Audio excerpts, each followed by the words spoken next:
Good evening, guys. Good to see you. Good evening, all. Good evening, Hi, Shadow. Yeah, and we have Lucy Dartmoor Survival on panel Hello, as well Dartmoor Survival. for the first time. Hi, And Dylan. Girl of Survival. Good to see you guys. Thanks for stopping by. I appreciate it. Let's see here. We have Ryan's Kitchen. Good to see you and welcome. Yeah, that's all I believe. I don't think I missed anyone. Nope. We wait a couple of more minutes and see how many will drop in. They usually pop in and after a couple of minutes. So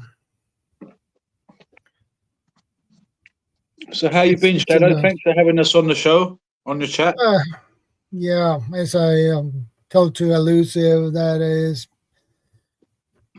I'm basically mentally drained, basically. I get tired in my head is, I feel tired in my head, basically, in my brain. I can't process that much information before I get tired. So that sucks. But I believe it's the last 1.5 year has been quite,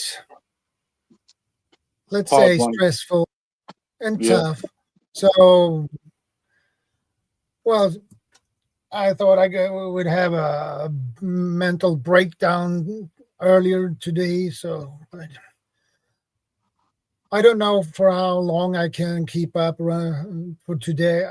I don't think I can manage 4 hours today. So maybe 2.5 hours for today's stream. No longer be. It depends on. Yeah, I'll remind you that nearly 9:30 then. At 9:30. Yeah. Well. Yeah, we have Dave in the house. Dave Ollerhead in the house. Good to see you. Hello, Dave. Ryan's Kitchen. Yeah. And well, I hope PB pops up today. He didn't pop up last week, so but well, we find out. Dave, Oddiehead, you okay? And we have Prepper for the Ages. Good to see you again, Jill. Shadow. It's always a pleasure to see you. Is the audio coming through okay? Usual. Shadow? Yeah. Is the audio coming through okay? Yeah. Yeah, okay. Yeah, audio is okay. So, okay, I just stuck in the headphones, so yeah. Okay. Is my audio okay? Yeah, your audio is okay. Well, thanks. Yeah. So what a good one today. Counter-surveillance and preemptive threat recognition. Yeah. Whose idea was that? Mine. Good one. Good one. Fantastic idea. As we can see today, there's many things that are happening in the world, from wars to diseases to natural disasters, and, counter-surveillance, preemptive threat recognition. Is someone going to mug me? Is someone going to rob me? Is someone going to get after my preps? So many things to think about. I have 2 notes for this topic.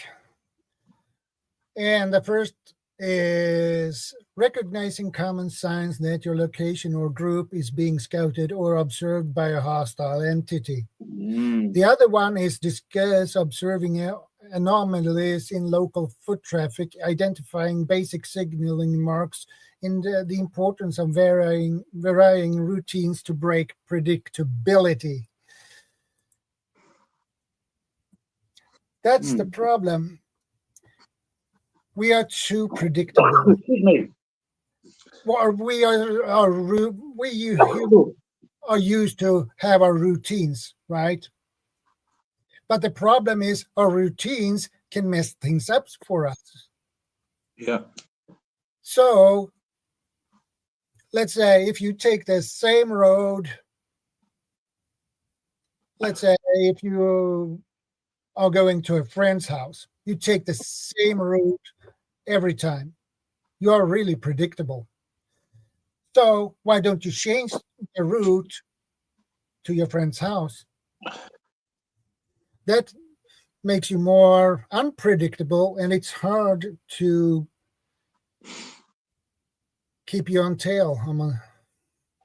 Hey, Guardian. Hey, Icy, good to see you, man. And Guardian, good to see you. Yeah, I change my routine all the time. Skookum Ranch, good to see you. I go shopping on different days. I change my habits. I change my routine.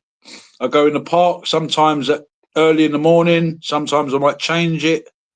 Like you're saying, to be unpredictable, so that people ain't going to say, right, every morning he goes there at this time. He goes this way.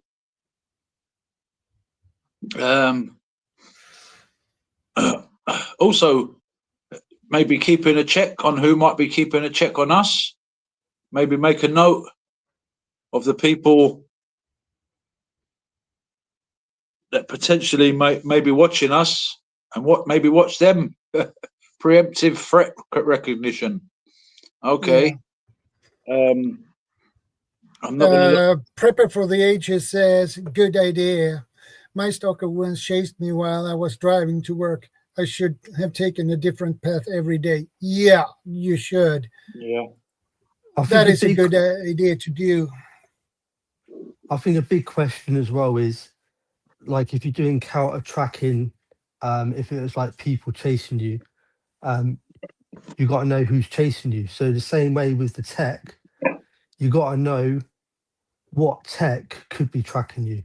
So it could be cameras in the cities, the street.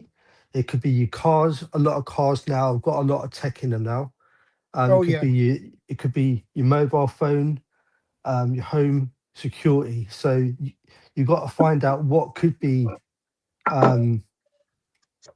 seeing your movements and chat and all that kind of stuff before you can actually do something about it, and then choose what you don't want them to see, etc., which is a hard thing to do, but it is like a possibility. Yeah, there's definitely cameras everywhere in London especially, and hard to get away. Maybe have some kind of disguise, maybe change your hat, maybe change your jacket. Okay, if you're not doing anything wrong, you wouldn't, shouldn't fear the cameras. But if you don't want to be seen by anybody, maybe thinking about have a bright yellow raincoat, and if you wear a dark jacket to work, maybe have a little yellow raincoat or an orange one. Maybe have two different color ones. Yeah, true. Prepper for the Ages has just come up with a good one. A lot of criminals do have devices now. If you've got CCTV on your houses, and it is through your Wi-Fi, they can actually use a device in their car to block your CCTV and stuff. So that kind of stuff is out there. They're really expensive to get the hands onto, but a professional criminal could do that. So yeah, you can get all kinds of devices, and it's actually the same thing for tracking. They've got devices to track your phone as well. In some ways, especially for governments and stuff like that. Obviously, as preppers, we're not doing anything against the law, but it is our privacy, though, isn't it? like Exactly, as humans, we just don't like our privacy to be took away. Yeah, which is what what they're trying to do slowly and surely with all this ID stuff, digital ID. They want to, it's problem, reaction, solution. They create the problem, get a reaction, and then they conveniently to come up with the solution.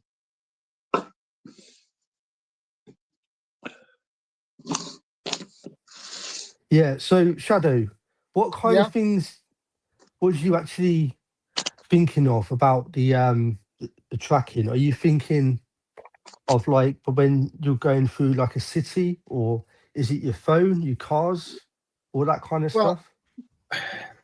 the problem with phones is especially smartphones, they can be tracked. So my option for that one is you can buy special bags, pouches, where you put your phone in, and these are, you can call them Faraday pouches. No signal will come out from your phone through That's that good. pouch or bag. Yeah, like I got one, Shadow. Yeah, you can, But I if you thought don't like want to, I thought nobody can make a phone call to you if you have your phone in your bag, in that pouch. yeah. A good tip with that is to get a bit of tin foil. So when you got that pouch, because I've got one, I carry it, you can actually put a bit of tin foil in as well, and it gives the extra shield like kind of thing. Yeah. Okay. Welcome, Butterflies. Good to see you.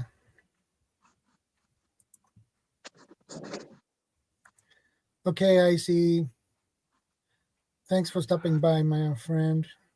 A lot of people put tapes on their cameras in it to stop the surveillance, but obviously they can still take over your mics and that. Obviously, your smart TV at home, Oh, um, yeah. the cameras and stuff. They've even got it on the screens now, so even if you can find where the cameras are, all the lights and stuff, and try to block it all up on the outside of the TV, on a lot of smart TVs now, the actual screen itself, there's a camera in it. Wow. So you could be staring at the screen, thinking you blocked up all these brown little bits and black bits and lights on your TV, but they can now. Well, it's been going on for like quite a while, but they can see straight through your screen. So that's just at home, it is crazy. Yeah. So to Yeah, it's counter crazy. this, you've got to be aware of the risks, because obviously criminals could take advantage of that, like hackers and stuff. Oh, yeah. Like obviously China and Russia are proper good at this kind of thing. So you really got to be aware of what you say and talk about at home or on your phone. If you're giving away like personal details and that kind of stuff. So it is a big problem. I agree with you about that one. And it happens, happened before that smart TVs has been hacked, and they have lost control over their own TV, basically. And the problem is the TV has recorded everything. Wow. Yeah, basically. So Well, another big that, thing as well, like smart fridges and stuff like that. yeah, Same thing. Same thing. If yeah, it's the all off same like a thing. Wi-Fi or a Wow. signal, they can take over certain things. Like with like fridge freezers and stuff like smart tech, some of them like obviously can't see your picture and can't hear your voice. But what they Okay, Mark. can do is they can Yeah, see what your routine is. So if you're trying yeah, to counter and not tell people what time you're going to work or what time you're going to be out the house and all this kind of stuff, this kind of smart tech can still give them like an idea when you're in the house or you're not in the house. So yeah, yeah,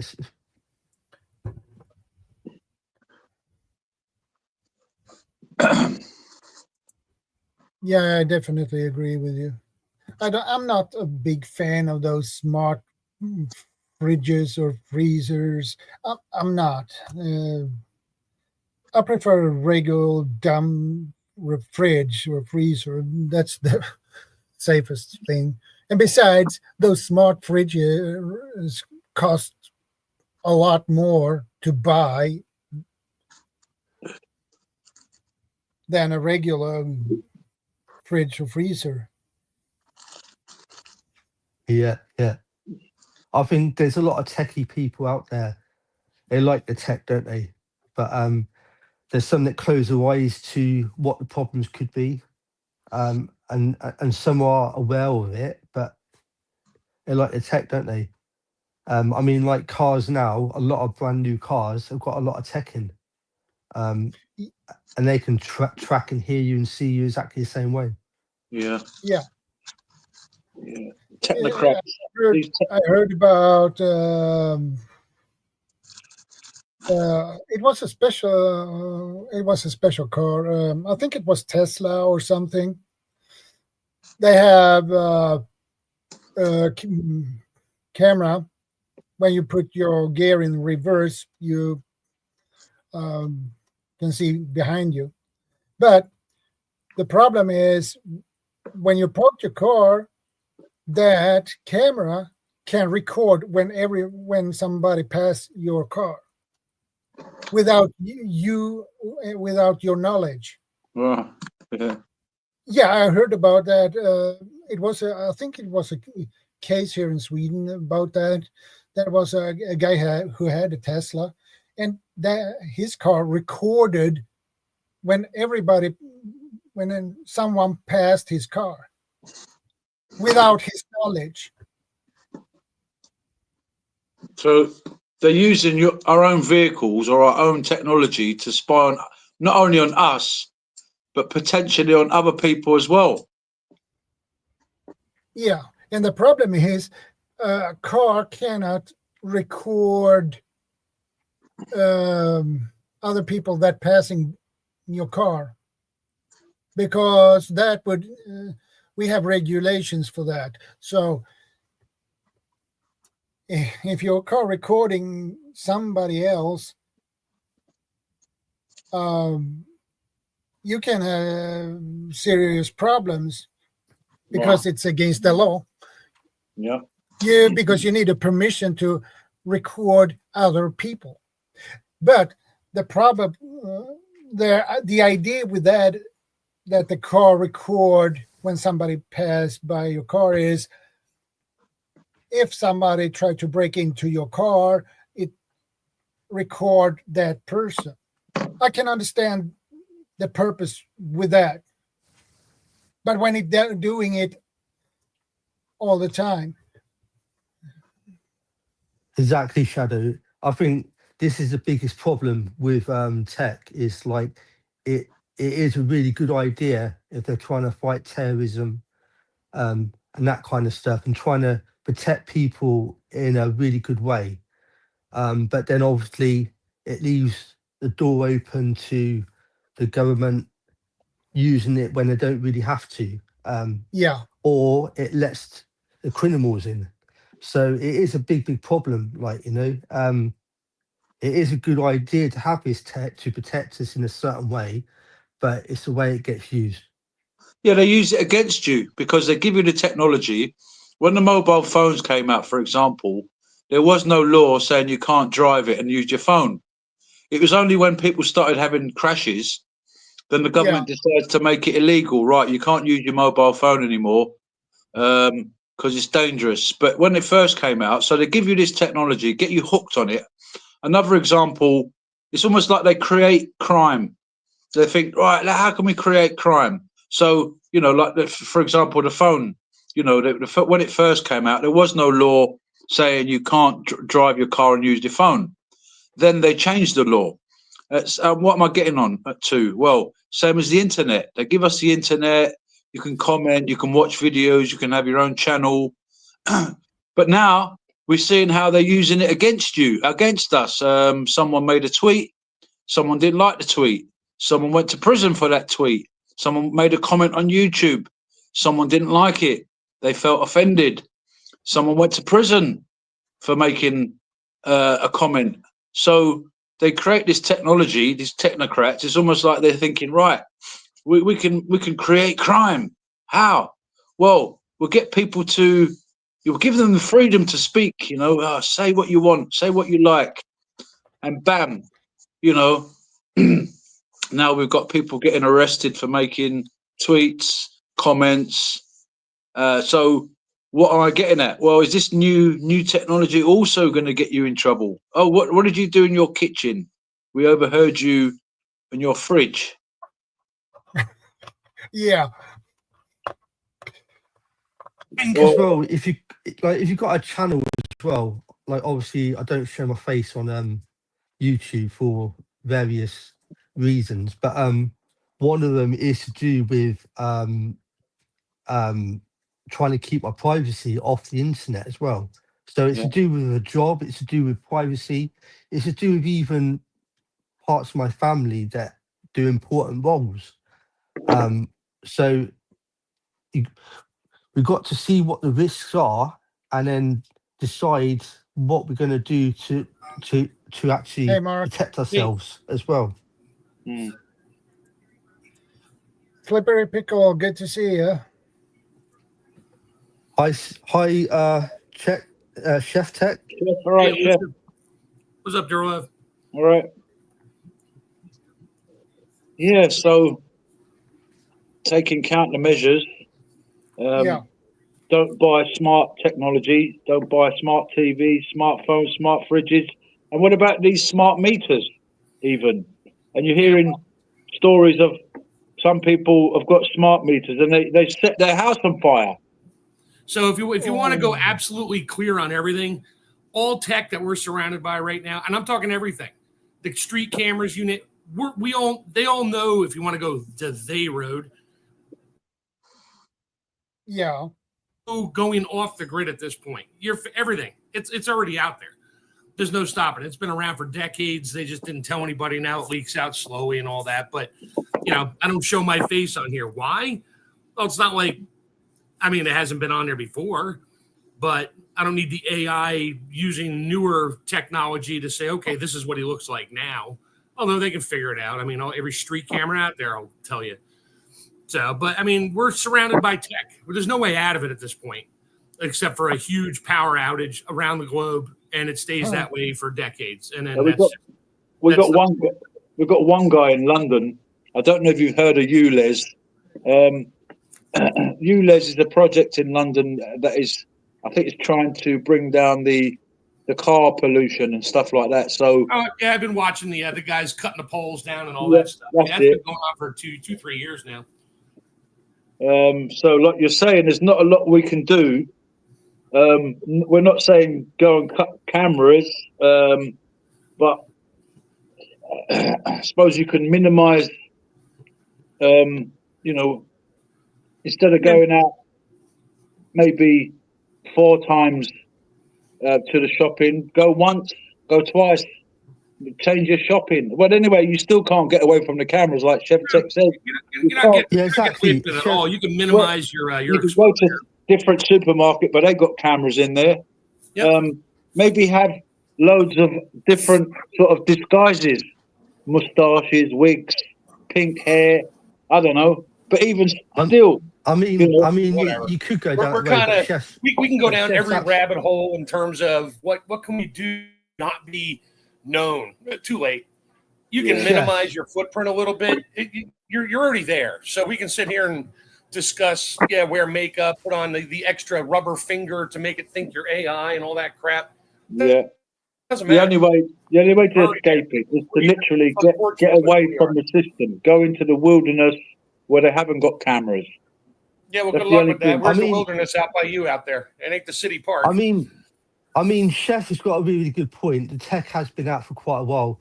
And what I was trying to say, like earlier, the Chinese are the forefront of the CCTV in cities. They was using like AI, like kind of tech in their cameras for such a long time, and London and like other cities are starting to actually use the same ones because it's been tried and tested by the Chinese. and it's got so cheaper to get as well.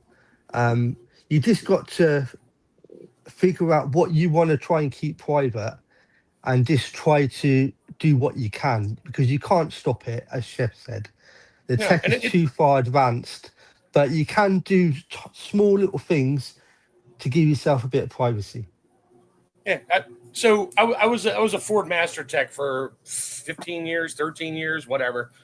And about 3 years after I started, I got my master's, and then one of the insurance companies came out and needed somebody certified in frame analysis and all that for accidents. So I became ICAR certified in the States. And with that, then other things I started finding out, like about 6 months later, a car was in a wreck. Young person, they wanted to know details on the accident. I'm like, how am I supposed to give you that? They're like, hook up to the computer. I hooked up to the Ford computer. It was a new vehicle at the time. I think it was like a 2004. But when your airbags deploy, it records. It's like a constant recording loop, like those loop tapes that they record, but they record over themselves. So as soon as an airbag goes off, there is the previous 20 seconds and the post 10 seconds of airbag deployment are saved for things like brake pedal position, steering wheel position, acceleration, deceleration, throttle position. All kinds of stuff is recorded. And it turns out, the person said, oh, they pulled out in front of me. I slammed the brakes. Well, there was zero brake pedal activity during the airbag deployment, which means they weren't paying attention, which is kind of frightening if you think about it. I mean, yeah, we want to try to, you did something wrong. You want to try to get around it, and you think, you might not get in trouble. You're going to get in trouble if the insurance company wants to do that. I was appalled. And I was like, oh, there's no brake activity at all 10 seconds or 20 seconds before. And there was brake pedal activity at the 9-second post mark, meaning they hit somebody, then they hit the brakes. So they were preoccupied. And this is pretty much before cell phones were really a thing. Beepers were around, stuff like that, but it wasn't as bad as it is now. So they were doing something they shouldn't have been doing, or just not paying attention to the road. And it's just, that's been around for decades. That's what it worked. And they just build on that. Now, we got, you guys, that's why I wanted to hop on. You're talking about the Teslas and the cameras. That's how they caught these idiots in the States going after Tesla and damaging them and scratching them and trying to burn them. Yeah, all Teslas have proximity cameras. You get within a certain distance of it, the camera turns on. It records you internally. Now, it doesn't save it to the net. Maybe it does.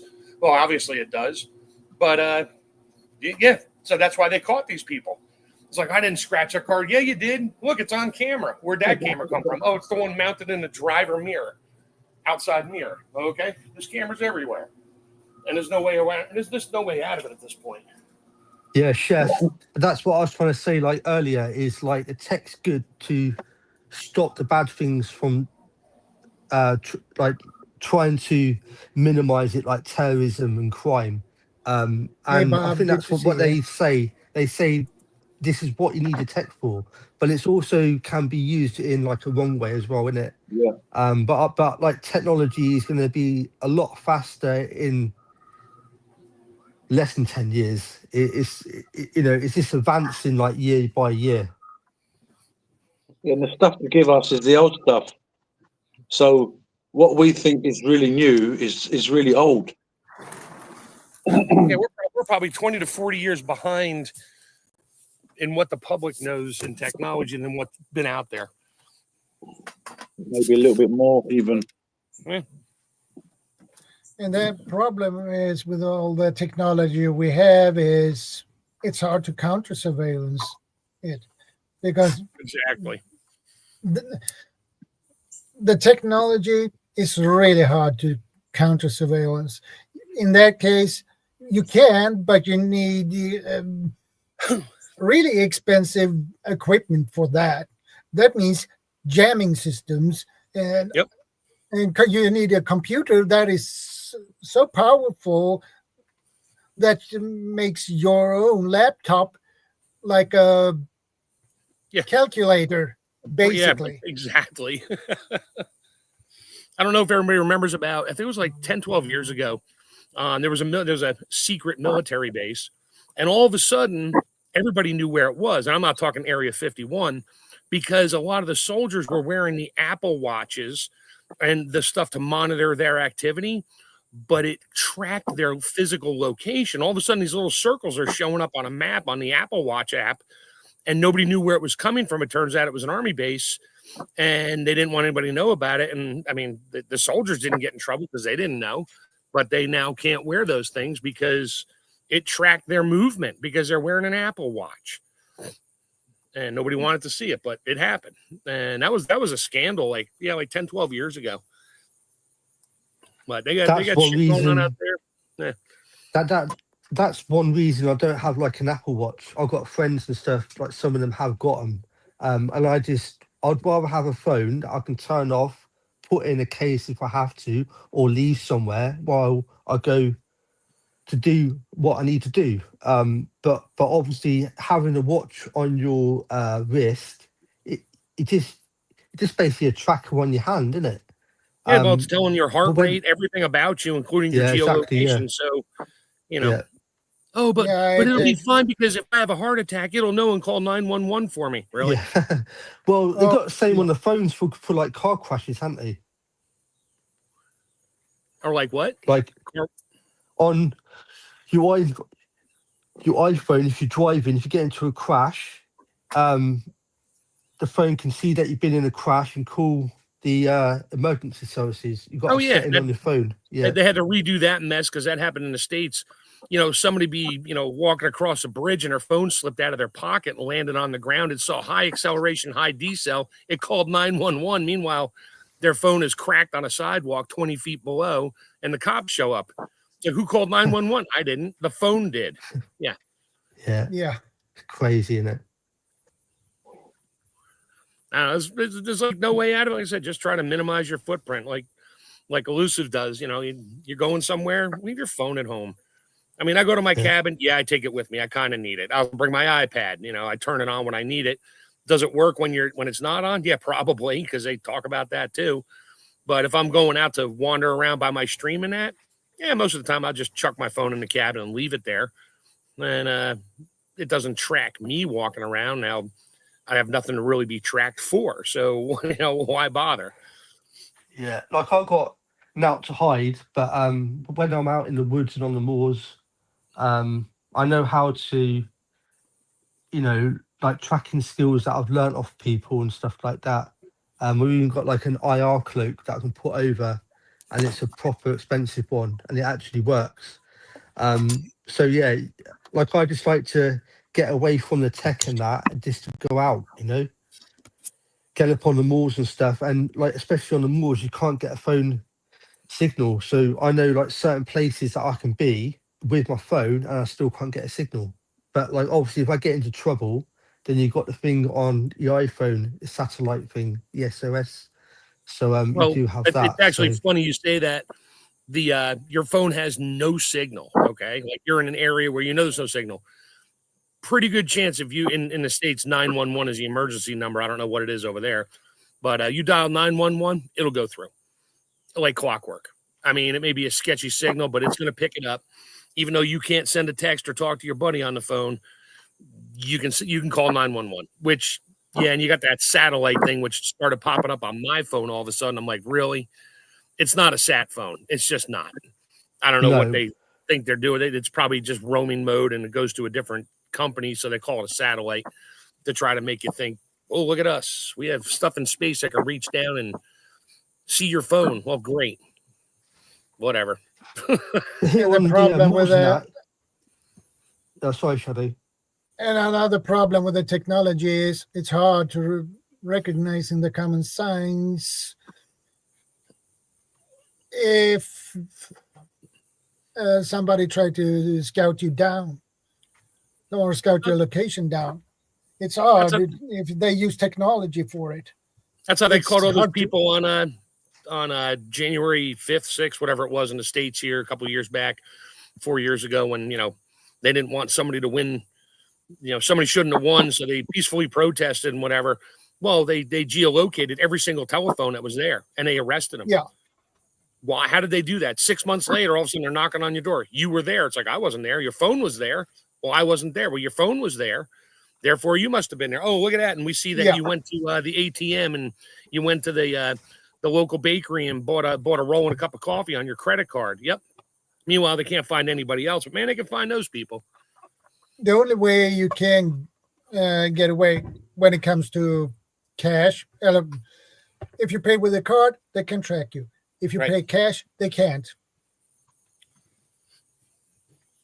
Unless they're just tracking you on cameras and that. Yeah. Yeah, but then because they can, but that it takes too many people. They need more people to track you down if you pay cash. It depends though, because if you pay cash, then they can see your last point where you've done something that you've left a trace, and obviously they'll then check the cameras in the streets and then in the shops and stuff. Like on the moors, like Jaron said, it takes some time, labor to look at that. Like on the moors, if you phone like 999, you can't get a signal. So there is parts that you can't get a signal, and people even carry around those Garmin like SOS things where it's a satellite thing. So there is parts where you can't get a signal, but they've actually just put a new mask up on the other side. So they're basically, the ones I've seen so far, there's at least 3 on the moors. It's still not got the remote bit, but yeah, they will start to build up their towers and stuff and put more and more of them out there, so you can't hide at all. Yeah, I find it funny with my GPS. If I use my iPhone for GPS, I know the areas I have to go through that have no cell signal.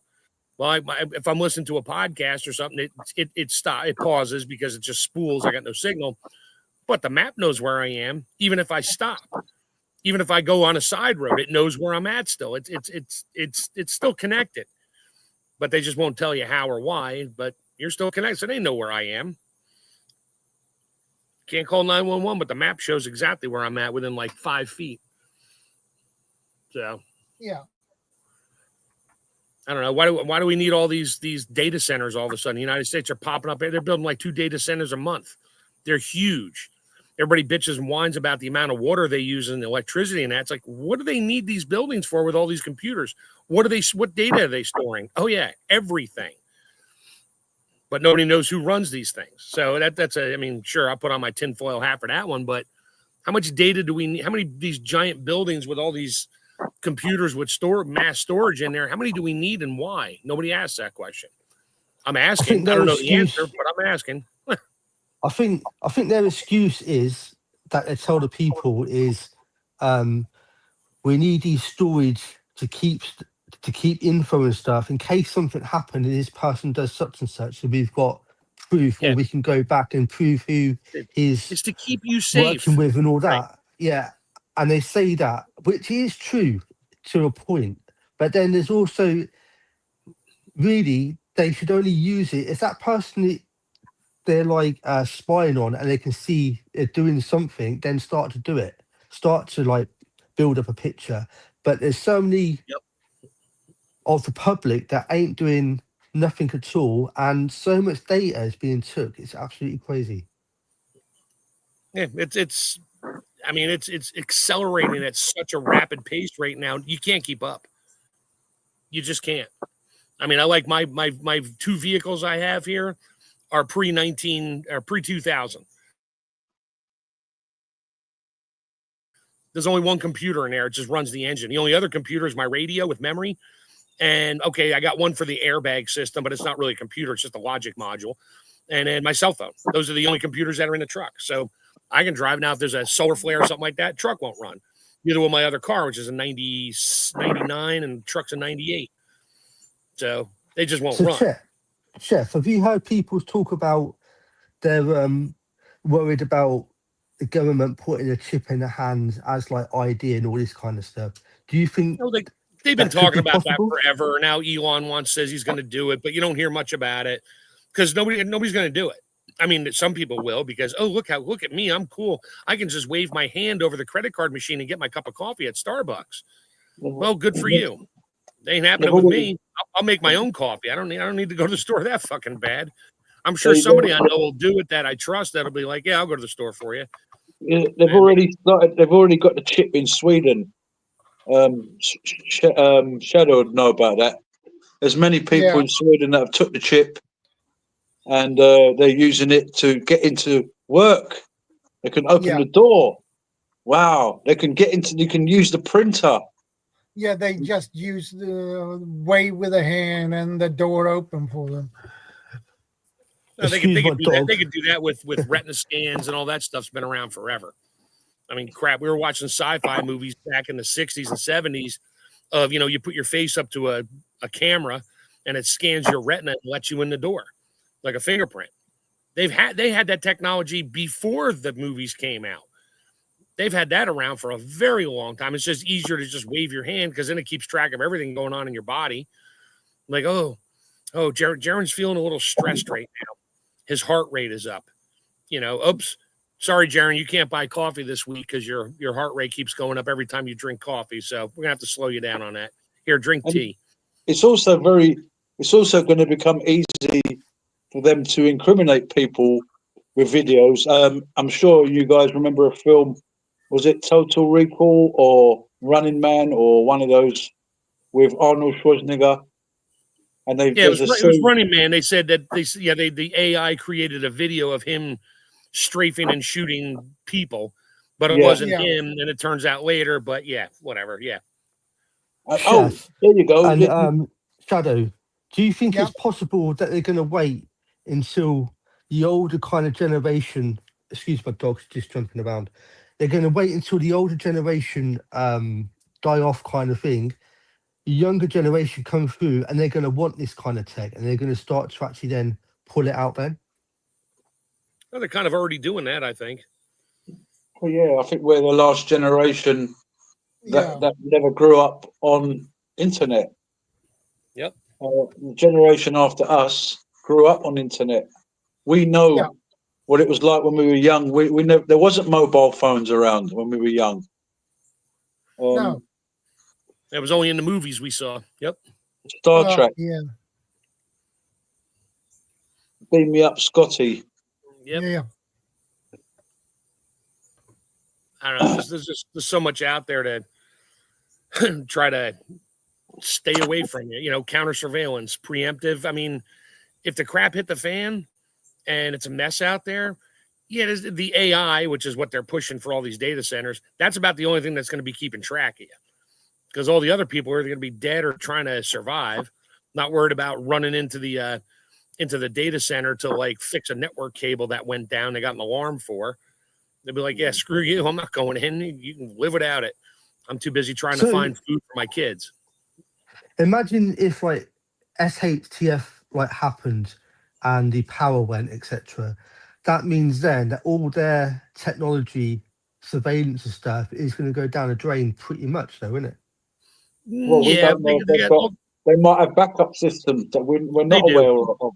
All these data centers have these massive generators and probably enough fuel to last them a month or two, and other things. Yeah, but when that month or two is over, well, here's the fun fact: when the power goes out and everybody's scrambling for anything, guess where the fuel is hiding in a giant 10,000-gallon tank? Oh yeah, the data centers. Guess what they're going to be out of real quick? A diesel generator and a whole lot of fuel is going to disappear off that property real fast. They're going to know beforehand, aren't they? They're going to know beforehand. We're going to know. We ain't going to know anything. That these people that are going to create the chaos, they're going to. It's not like, they're going to all of a sudden quickly transfer the fuel. Yeah, I know they're going to create it. They're going to move underground, and we're going to be left up here with nothing. I get it. No, we can think that way if we want. I choose not to, but I mean, you use whatever resources are around you. I mean, if there's crap at the data center I want, I don't think there's not going to be much. There's only like three to six employees that run those places, so their little refrigerator with their lunches in it isn't going to have much food in there.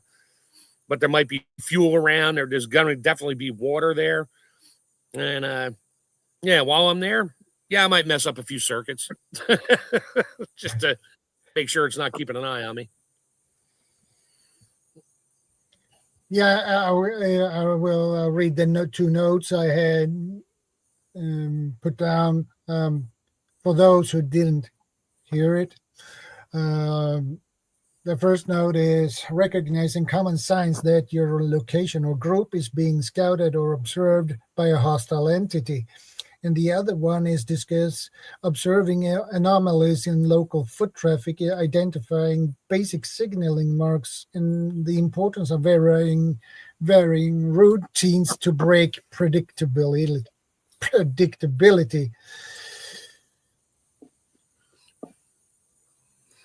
So that's those two notes.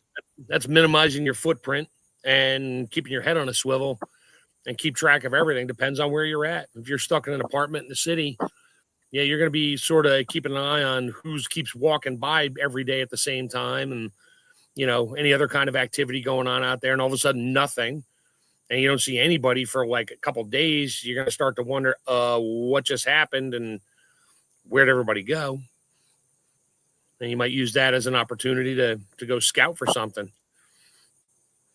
For me in the woods or whatever at my cabin. Oh yeah, I can hear road sounds, and within a mile or so, I'm in a valley, so I can hear a lot of stuff, and I can hear neighbors, a mile away if they're shooting or running the tractors and stuff. I can hear all that, so I know what's normal and what's not normal. You start hearing banging noises and stuff like that, somebody might be getting attacked nearby. So you hunker down and set up your little alarm systems and tripwires and things to let you know if somebody's coming on your property, and be ready for it. Don't go looking for trouble, because you'll find it. I think that's why it's really important to know your area now, isn't it? You've got to know the side streets and all that kind of stuff. Like I live in the country pretty much, with a city maybe about 10 miles away. So I've got a good varied, places that I could go. But like, obviously I know my neighbours quite well. I know my area really well. So it's good to know this kind of stuff now. So if you had to counter some kind of surveillance or tracking, the best places to go, or like the places that haven't got cameras. Yeah, you need to counter the other guys' scouts as well, because otherwise you don't want them to find out too much on what you are doing. So, and then we have the other problem: how are you going to stop them? That's the other issue. Yeah, that's the other issue. Or just have a backup plan to get out of there. Where are you going to go? Set up a secondary. Like for me, I got my cabin. A lot of people know where it is. I mean, most of the neighbors do anyway. I really don't care. They keep an eye on things for me in the area.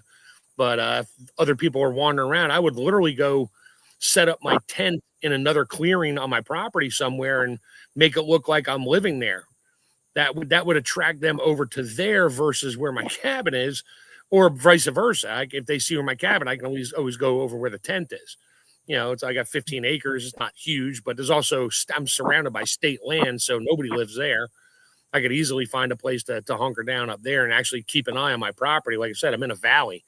Just need a pair of binoculars. I can see what's going on. But that's me. That's not everybody. I mean, Darrell is in the city there. I mean, he's in a flat. So where are you going to go? I mean, you can go to the park, or you can go somewhere. Getting out of the city could be its own problem.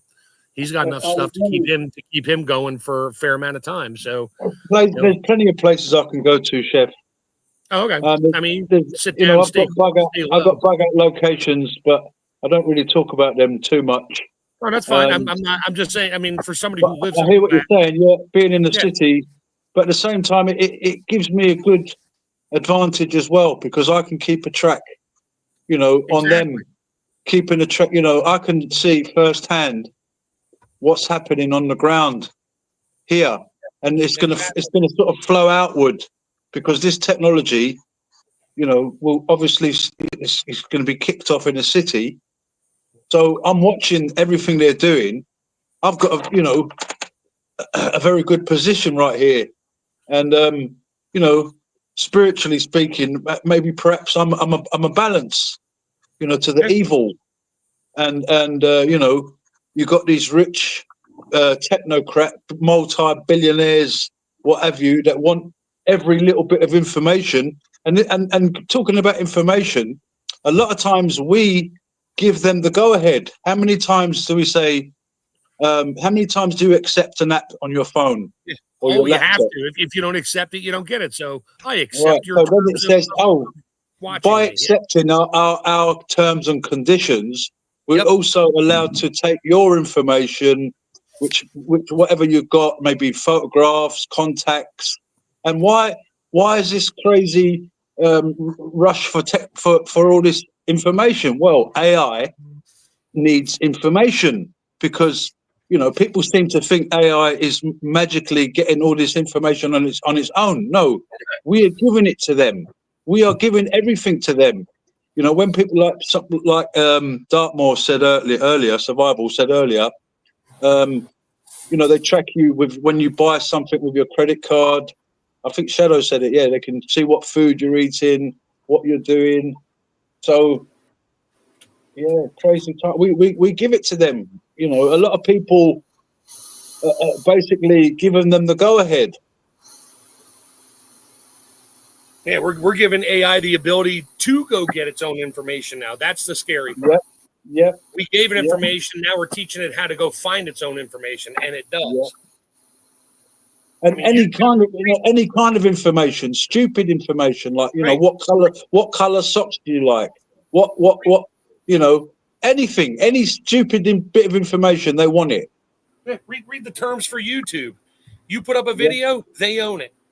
Period. They can literally do what they want with it. But nobody reads those terms. I read it. I was like, yeah, well. Hey, Tracy. Good to see you, ma'am. Chef, they can own my ones. They're not very good. That's what? I said they can own my videos on my channel because they're not very good. Oh, there is. Hey, Bob. Same with me. Hey, Bob. Hello, all. What's up, Bob? Hello. Yeah, Hi, Bob. I don't worry. I don't concern myself with it. If you want to look at what I'm doing, okay. That's fine. Go ahead. I don't care. Because now I would warn against changing too many things about your routine to try to counter surveillance. That's going to get you noticed. If you start wearing a fake mustache or something, or putting on you're dressing up like a fucking geisha or something, that's going to get you noticed. Yeah, definitely. Yeah. Hi, Bob. It's the first time I've spoken to you face to face. Hey. Oh, yeah. Good to meet you today. Yeah. Thanks for the comments. My camera's off, though. That's all right.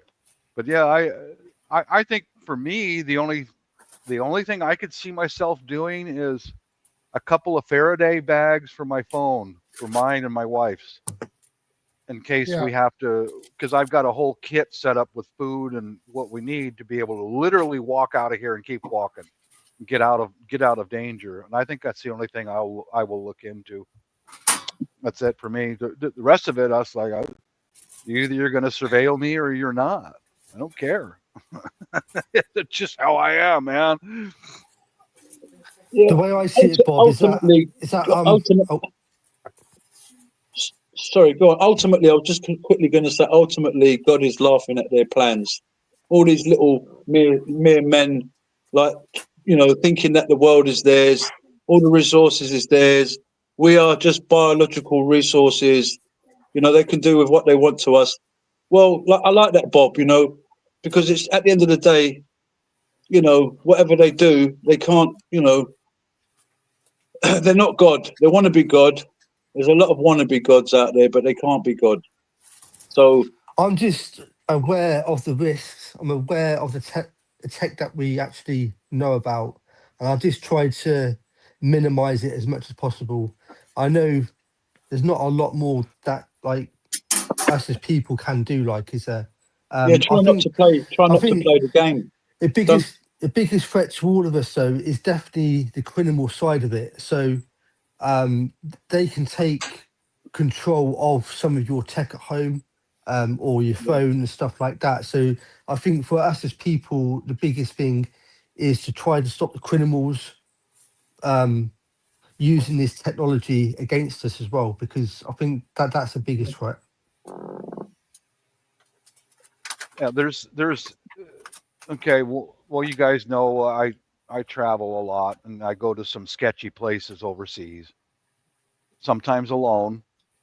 And an analog way to not be noticed or to be overlooked is very simple, which I've done many times. If I go to a new area in a new city, what I'll do is I'll find a place to sit down that's above eye, it's below or above eye level. Human beings look straight ahead.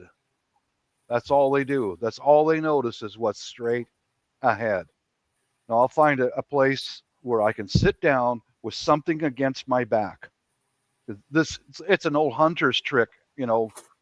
If you're like this, that's called skylining yourself. You stick out. You're the shape of a man.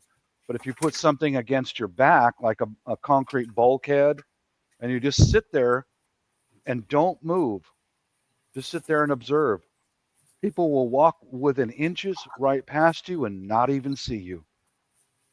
That's one of the best things you can do to conceal yourself. Yeah. Just sit there quietly and don't move. I've done that in sketchy places overseas where I'll do that and I'll scan the crowd. Look at the places where the local people will not go. If they don't go into this little driveway or this little alleyway, I'm not going there either. That's one of the things you want to look for. Yeah, I do tracking, but that's just like not with tech. Yeah.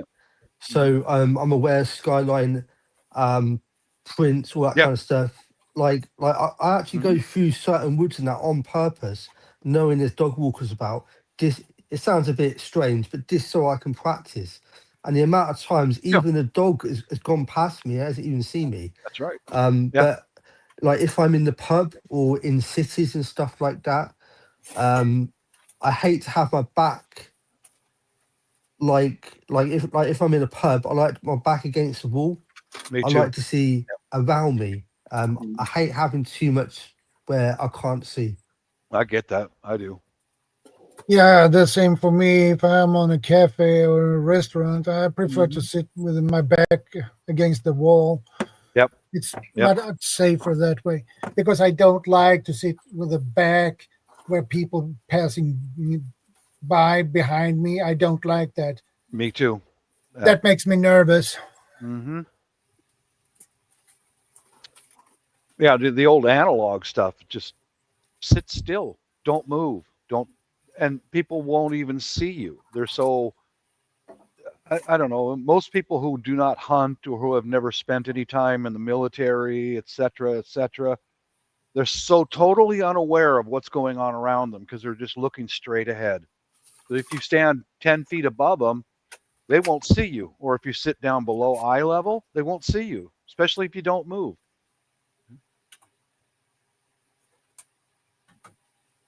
Yeah, that's a big thing, movement, isn't it? Hey, Mike. I mean, for humans, it's part of our instinct to see movement.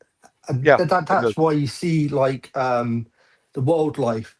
If they hear or see anything, they just completely stop. They don't move at all. Yep. So there's a lot that we can learn from the wildlife. Yeah. Well, Homo sapiens or people, we're predators. Our eyes are in the front of our head. And if you notice the prey, their eyes are on the side of their head, like deer or elk, all the others, birds, all that. We're predators. We notice movement. But if you don't move and you don't look too far out of place, people will just scan right over you, not even notice you. The other thing as well they say is to scan from right to left, because they say that we get so used to, I think that we get so used to scanning left to right, don't we? Because that's the way that we read books and stuff. But they say if we scan right to left, then we're able to pick out like more. I suppose. I've never looked into that, but it's something to look into. Yeah. But I was listening to you guys a while ago when I was in the coffee shop and all the counter electronics and all that. man, you better have a thick wallet to afford all that stuff. I mean, you better have some money, you know. Yeah, you and I, we can't afford it. We can't. Not a chance, because that equipment you need to counter surveillance, the technology that costs millions. Yeah, because the people who are and I think most of the time when we're under surveillance is corporate surveillance for marketing. Yep. That's what these people make money off of very good surveilling point. your habits, you know, of what you buy. Exactly. Come on, we all know it. You start talking about sorry if my echo changed. I'm in the basement packing up freeze-dried apples. Yep. If you're talking about, and I do this all the time with my wife just to piss her off. And I start talking about, tankless water heaters. And I'll say it like 20 times. And I'll say the word tankless water heater, like clockwork. 20 minutes later, her Facebook feed, every other advertisement for Ream or Renai, some tankless water heater company. And now everybody that's listening with the volume on, your phones are going to start talking about tankless water heaters, because I'm going to keep saying tankless water heaters. And you're going to go, oh, my God, what the hell? But it's true. That's marketing. Yep. And money drives everything, guys. Money drives everything. I think we need to. Another thing we need to think about is age as well. As we get older, a lot of the younger people are, they're very well. They know this technology. A lot of older people are going to be a bit vulnerable later on. I don't know. I'm just throwing this out. What do you guys think? You might say that, but already are. I need to say that we can learn a lot off the older ones, because they know a lot more like knowledge and skills. So even though they come out of those loads as tech, they might not be as good as with the tech, but with the life experiences, and they come up with plans and ideas that can actually counter it, that we haven't even gave any thought to. Yeah, I agree. I agree with you.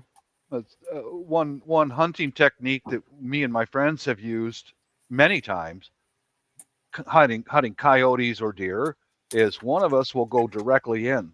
Say there's a thicket. Let's go see if there's anything in there. And I put a friend on the left flank and a friend on the right flank with their rifles ready, so that I walk straight in and bounce out anything that comes out. And then they've got a shot to take. Simple stuff like that. Yeah, that's some of the stuff you learn from the old timers. Have somebody make a lot of noise, get the animal's attention to look over there, and maybe go the opposite direction, and then watch for that movement. Okay, there's a deer. Yeah, low tech stuff been working for about 1 million years. Where you do the same thing with the pheasant hunting. Yeah. You have dogs, and you have people with long sticks. They make noise in the grass, bushes, whatever, and flush them out. And then you have those with the rifles on the sides. Yeah, that's the low tech stuff. Especially if you got a buddy who's got a hunting dog. Oh man, you're going to bring home some pheasants. Spook them out, shoot them. Yes, yeah, spook them out. Yep. But I was just looking at Faraday bags just now on Amazon for phones. They're around roughly $20 each, something like that, or a 2-pack of them for $16.99. Or I've got a small trick. So the Faraday bags, I've got one, and it's a proper good one. But what you can do is get some tinfoil, stick that in there as well, because it'll help it more. And I've actually tested it; actually works. So it does work. Yeah, I know Mylar bags work for my freeze dryer, because when we did that test, they did that test 2 years ago or something for the national emergency broadcast, something or other. I brought 2 Mylar bags with me for my freeze-dried stuff. I stuck one of my spare phones in there, or my regular phone, in one bag and put it in another one. Never went off. 2 hours later, when I opened the bag, the phone went off because it finally picked up the signal. So, but the Mylar works because it's 250 messages. Plastic. Yeah.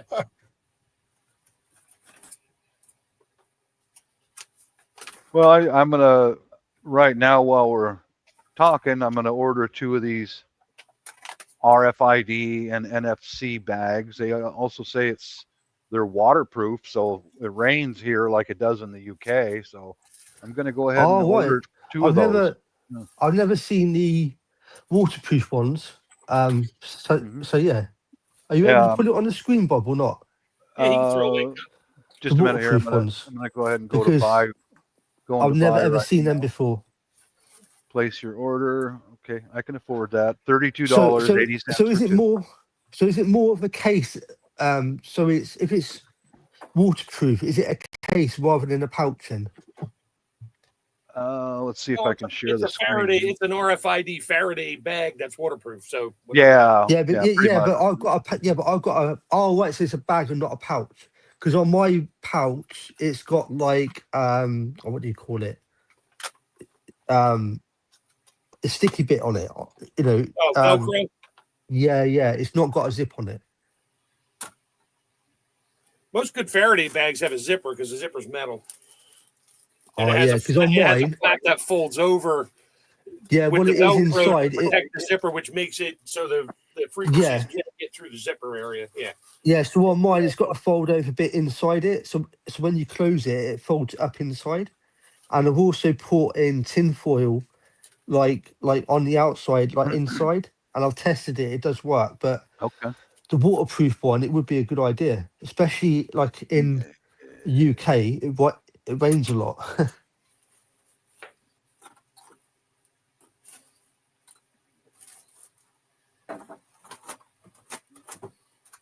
Just a minute here. Copy image address. Open image in new tab.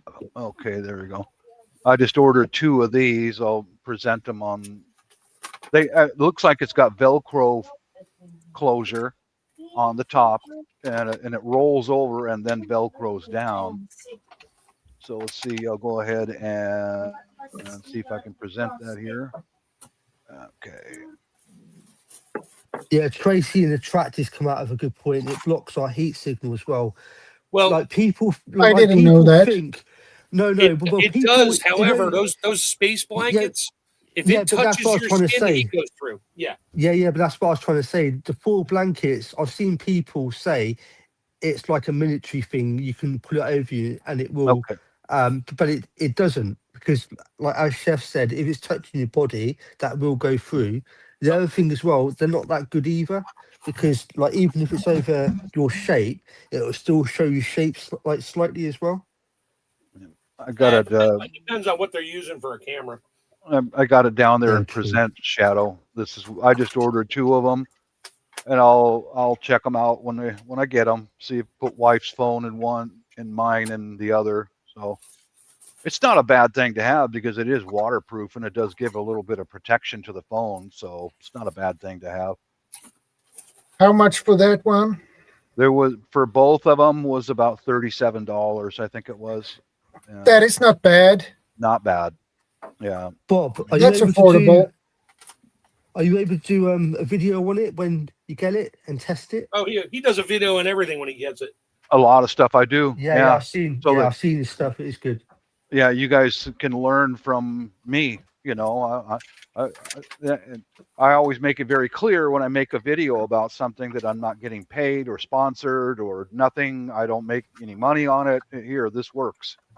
Or exactly. Same here. Yeah. Yeah, it's like those water distilleries. The one was a piece of crap, and I put it right out there. It's a piece of crap. Don't buy it. You know. Yeah, I normally buy stuff if I think I can trust it. I've hardly bought anything that is not that good.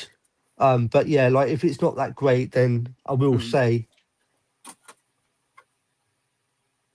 Yeah, I think that's a far down the rabbit hole of communication goes. It would be something like that. You know, I do have small walkie-talkies that if something goes sideways and we have to leave, the family's got, each one of them's got small walkie-talkies. And I don't think I'll bag those. I don't think, I'll just here, turn it on or whatever, and don't broadcast, unless you have to. But yeah, I've tested it with my family. So I've got friends and family that like do stuff. But my sister's got 2 boys, and I've been like trying to teach them stuff. So we got a thing that if we're on the radio, if we're on like channel 2, let's say, and somebody jumps on, then we skip 2 channels and go to the next one. And if it keeps happening, we keep skipping 2 channels. So we do like silly things in the woods and on the hills to see how far the reach actually goes and stuff. Because it's good to test your stuff out now, isn't it? Sure is. Yeah. Make sure it works now. In fact, that's one thing I stress is whatever idea you have, test it and test it again and do it again and do it again. Make corrections, make adjustments. Be sure that it works. Be sure, absolutely sure. Like my most recent long-term project was all that thin pieces of firewood for cooking. I altered it and tested it and did it again and again and again, and now I've got a system down to where I know that this wood is perfectly usable right now and where it's at. I'm going to just take it outside, put it in the paint can stove, light a fire, cook, and get back in the house. I stress that with you guys. Any piece of equipment you have, get it out and test it, Yeah, I've got like some kit, and I've had some strange like comments where I've used a kit, and I've explained why this certain kit is better than a different one. Good. And it's just strange that some people don't take your advice. They just think you're just there to make a video and you're wrong. But if you go out to test the kit and you know that this works, I don't understand some people, because we can all learn off each other, can't we? That's what it's all about. For smart people, we learn from each other, but there's always that knucklehead out there who's got to stir up the shit. There are always knuckleheads. There always is, isn't there, Jaron? Yeah, just knuckleheads out there. This is the best piece of equipment ever. You must buy it now. Use my link and I get 10%. Yeah, or go to my website and buy this from me. Exactly. Yeah. That's why my channel is monetized and we get a little bit of cash once in a while, and that's it. I don't sell anything, man. When you monetize, you have to hook up to your bank account, don't you? Yeah, it goes to your bank account. Yeah, direct deposit. The first check you get is a paper check, and Google monitors that to see if it really is you going to your bank account, and from then on it's auto debit. I'm not sure if I'll monetize mine. It's not that great a channel anyway. It's not going to be a big channel. But the biggest problem that I'll probably have is a lot of my videos has got like music playing in the background in some of it. Yeah. So yeah, those ones there I'd have to change. But yeah, I'm just doing it as a hobby. It started off as a camping channel, but I've also got survival stuff that I've done. So I put that in, but now it's prepping as well. So because in UK prepping, people look at you and think you're a bit strange. So that's why I didn't put it in the channel. But now I have. So I've now included that in the channel, because you can go out camping, but it's also your chance to try your survival skills, but it's also a chance to try out your prepping gear as well. Yeah. I made a video just yesterday about some of those tablets. This is the second video I made about them. Little tablets. Aquatabs. Yeah, Aquatabs. Thank you, Shadow. I stress anyone to get some of those. Please do, because if you ever get water sick, you're not gonna forget it. I mean it. You might look at a stream running by. Oh, it looks clean and clear. I'm out in the woods. La la la la la. And a day or so later, you're down, dude. You're done. You take a half of one of those tabs, drop it into your canteen, shake it up, let it sit, and you're good to go. Please, guys, anyone who's into preparedness, get some of those and take them with you. Yeah. A good idea as well. Tabs is a familiar brand, so that's good ones. And Micropure are the same. Yep. They are also a good brand. A good tip as well, in my wallet. So I normally use a Grail, but when I'm out, because I've got the container, I just put it straight through that. But obviously in my wallet, if I haven't got a bottle on me or my Grail, then I've got a plastic bag. Okay. So I've got my purification tablets in my wallet, and I've also got a folding. Bingo. Really, it's a thick plastic bag, but it folds really nice. So if I got into a situation and I didn't have any container, I could use a plastic bag. Yep. Put the water, I can put the tabs in, but you obviously got to be careful when you're collecting the water from the stream. You want to keep one side dry, because obviously that's going to be contaminated as it's coming into the bag. So you always want to keep the top end up as you're trying to collect the water, then put the tab in and drink on that side of the bag, because obviously you could purify the water, but one side of the bag is contaminated. But that's just a small little tip, like, you know. Yeah, when I get out of a stream, which I haven't done for years, I used to take, you know, and the water's flowing this direction, I'd put the top going this direction, so the solids don't go in there. The solids just go past, and then just water comes into the bottle, and then well, you know, back when I was a hunter 20 years ago, the streams up in the mountains were clean, but I don't know.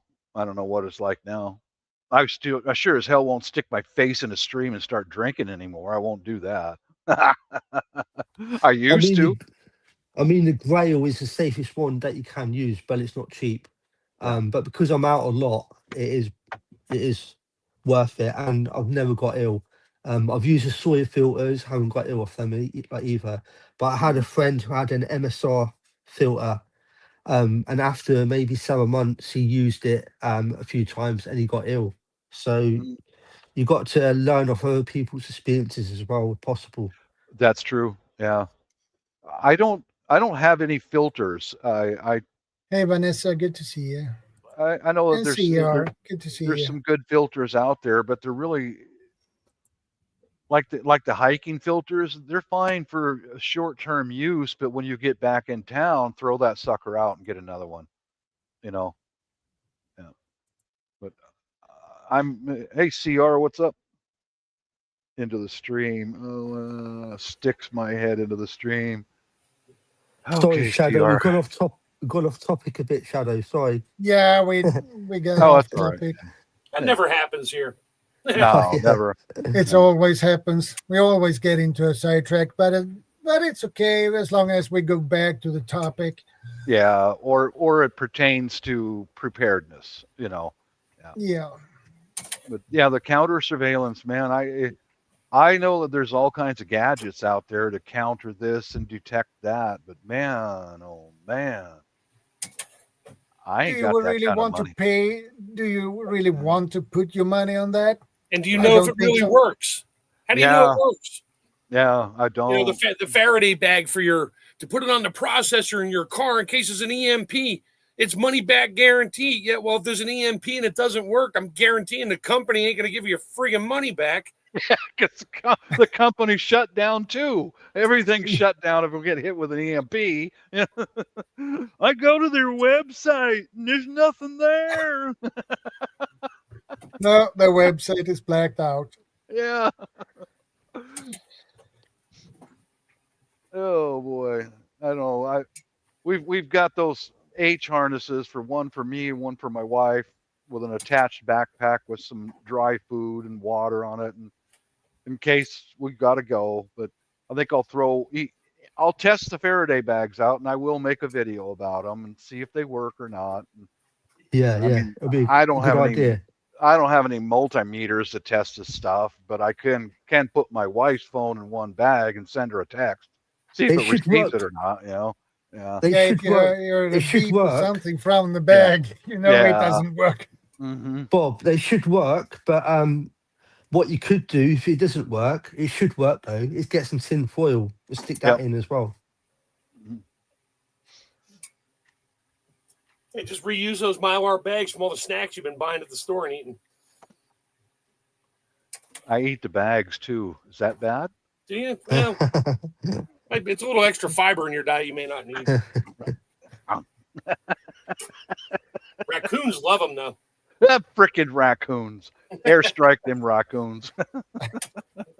I was thinking about you the other day, Mark, because my lights and cameras were sending notifications, and it was a friggin' opossum in the backyard. My cousin. Yeah, My cousin Opie. hey, this guy was so slow and just a big dummy, you know, kind of do. He's my West Virginia cousin. Yeah. Loping along, do. You know. Yeah, I won't airstrike them. They don't need it. Was he wearing his summer teeth? Summer there, summer gone. So probably. That's a good one. I'm going to use that one. Summer, you got summer teeth. You know, some are there, some are gone. That's a Steve Inman classic. He says that all the time. All right, I got all my apple slices all bagged up. I can go back upstairs and I gotta put my bucket under my freeze dryer to catch the water here. Go check my jellies. Okay, I'll be right back. Like Bob says, I'm always doing something, food-wise usually. Yeah, me too. I'm processing coffee grounds for fertilizer right now. Be right back. Yeah. But sooner or later, people in SHTF or post-collapse, there will be people who will try to scout your house, your area. Yeah, my house. So they got to come through. They got to come through the front gate. Before they get to the front gate, the camera can see past that gate. And I've got like solar lights. So when they come through the gate, solar lights go off. The gate's got a sensor on, and I've got a electric power light as well. And then the side of the house is a massive brick wall and a fence. And it's doubled. So it's like a big fence, and it's like another double fence. Because it's like dead ground on that side. So for them to get over all of that with the spikes on, because you can't actually see from the front how built up it is until you get round the side. But it is quite, you want to make like layers, you know, so people just look at it. You don't want it like too over the top, but you just want somebody to look at your house, look at, like, it's not going to be the easiest place to do, you know. So I've got like backup battery lights in case the power goes out. I've got a couple of backup battery cameras in case the power goes out and my cameras go out. So you're just trying to build up like layers. Yeah. Oh, right now I'm on Amazon looking up. I typed in surveillance detectors, and you mean the scanners where you can actually shine the light and you can actually see there are good ones and there are bad ones. I'll bet there is, yeah, because there's a big price difference between them. Well, some people use them for hotels, don't they? Yeah. Well, the most expensive camera detector is $119. Oh man, that's yeah. I would rather. Do you have an eBay where you live, Bob, or not? We do, but I don't use it. I just go to Amazon because it's so normally dependable. Cheaper there. It is cheaper there. I go to Amazon because it's dependable. They always deliver, always, you know. But I'm just looking at seeing what they've got. But hidden camera, all different types, $20 up to $100. $17, I wouldn't buy that. I mean, come on, you know. I think a big problem with the cheapest cameras is the security on it. So the firmware and all that kind of stuff, it's easier to hack in it. So like on some of my cameras, on the settings, I changed the name of the camera. So if anybody was trying to find that camera, they wouldn't know what make it was. It would just be a camera. I'm just trying to make it as difficult as possible for them, like, you know. Yeah. I don't know. There's so much equipment, but I saw one of them to detect hidden cameras was over $100, and I would really rather put that into more canned food or Yeah. something, you know. eBay, I think the cheapest on eBay is around about £20. So that's pretty basic, and that's Yeah. for people that are staying in like hotels abroad, and they just want to scan the room to see if there's any like hidden cameras. You've Yeah. also got one that can do like hidden mics. But the tech is normally cheap to buy, but the tech to find the tech is more expensive, which is crazy. Well, I've noticed with some things, you can buy the item cheap enough, but you got to scan the QR code and then pay a membership fee to be able to use the damn thing. Yeah. You know what I mean? It's like, Yeah. I didn't expect that, you know. I don't want to do that. I don't either, you know. Funny you brought up QR codes.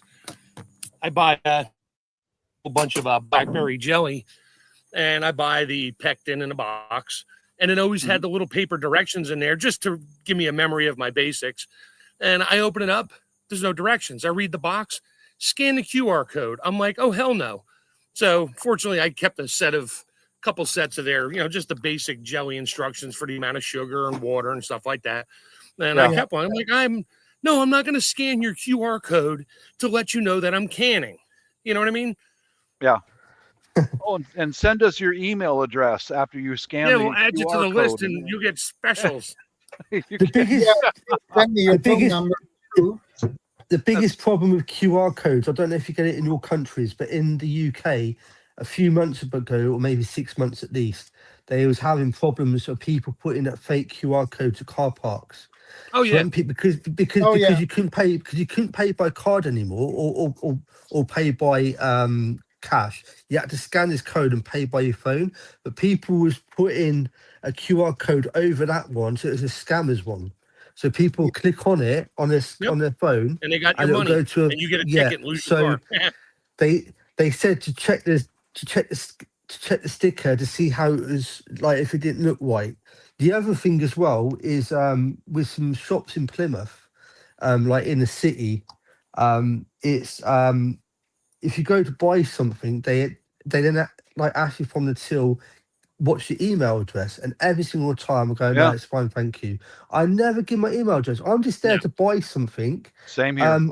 I just want to pay for it and leave the shop. I don't want you to know my But we're going to send you number and coupons email based on your purchase history. It's just crazy. That's crazy. That's why I mentioned to you guys, my opinion on most of the surveillance is marketing. It's right there. They want to know what you're buying and when, what time of year, and how much, which item you selected. Yeah. And what's quantity? Yeah. Hey, have I mentioned tankless water heaters? I mean, I was talking about tankless water. See, I'm going to keep saying it. And you all are going to start checking your phones later and your Facebook feeds later in the week, and all these ads for tankless water heaters are going to pop up. There you go. You're like, that motherfucker. Yeah. All of a sudden, my phone starts exploding. Tankless water sale is on sale at Lowe's next to your house. Exactly. That's one thing I don't use is Facebook. I did a long time ago, but have you ever found it a bit weird that if you've got a Facebook account, all of a sudden they'll give you people that you may know, and it'll come up with all these people that you actually do know.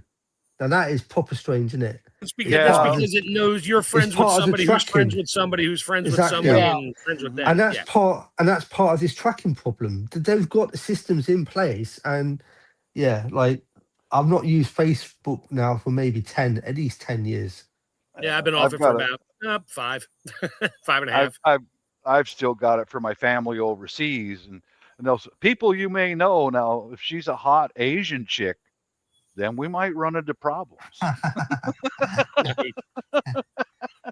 think I have like 12,000 messages on my Facebook account. I just don't. If I go on there, I go on to check Marketplace. That's it. Looking for something specific. That's it. Unfortunately, that's tracked too, because he's interested in, tankless water heaters. You son of a bitch. I'm caught. Oh, Go ahead. I Drink your tea, lady.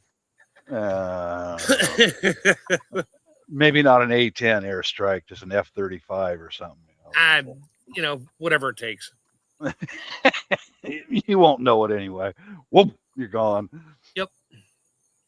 Cloud of dust. Uh-huh. What about a B-52 then? I like those. Yeah, with a big old JDAM on it. Yeah. Just nuke somewhere around the East Coast, in the middle of the East Coast, a little bit further north, that one area. And I'm sure I'll be probably close enough to reap the rewards of that one.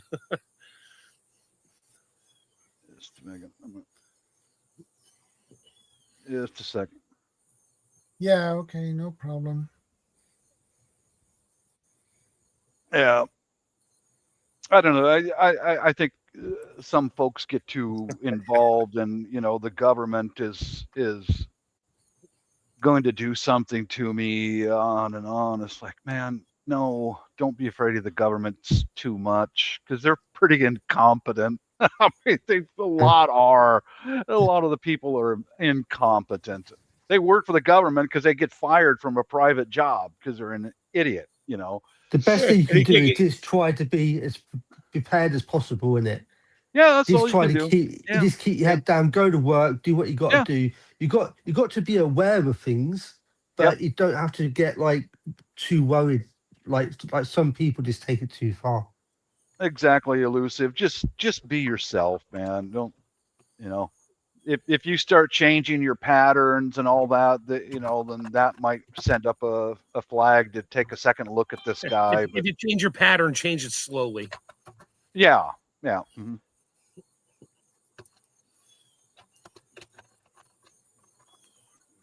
Just a second here. Yeah. CR just got fired by everyone, so it doesn't matter about him. He did? He won't even get a government job at this point. Especially if that part of Canada becomes part of the United States. Well, then he can get a job. Oh, man. Yeah. I don't know. Proof you were right. Yeah. Okay.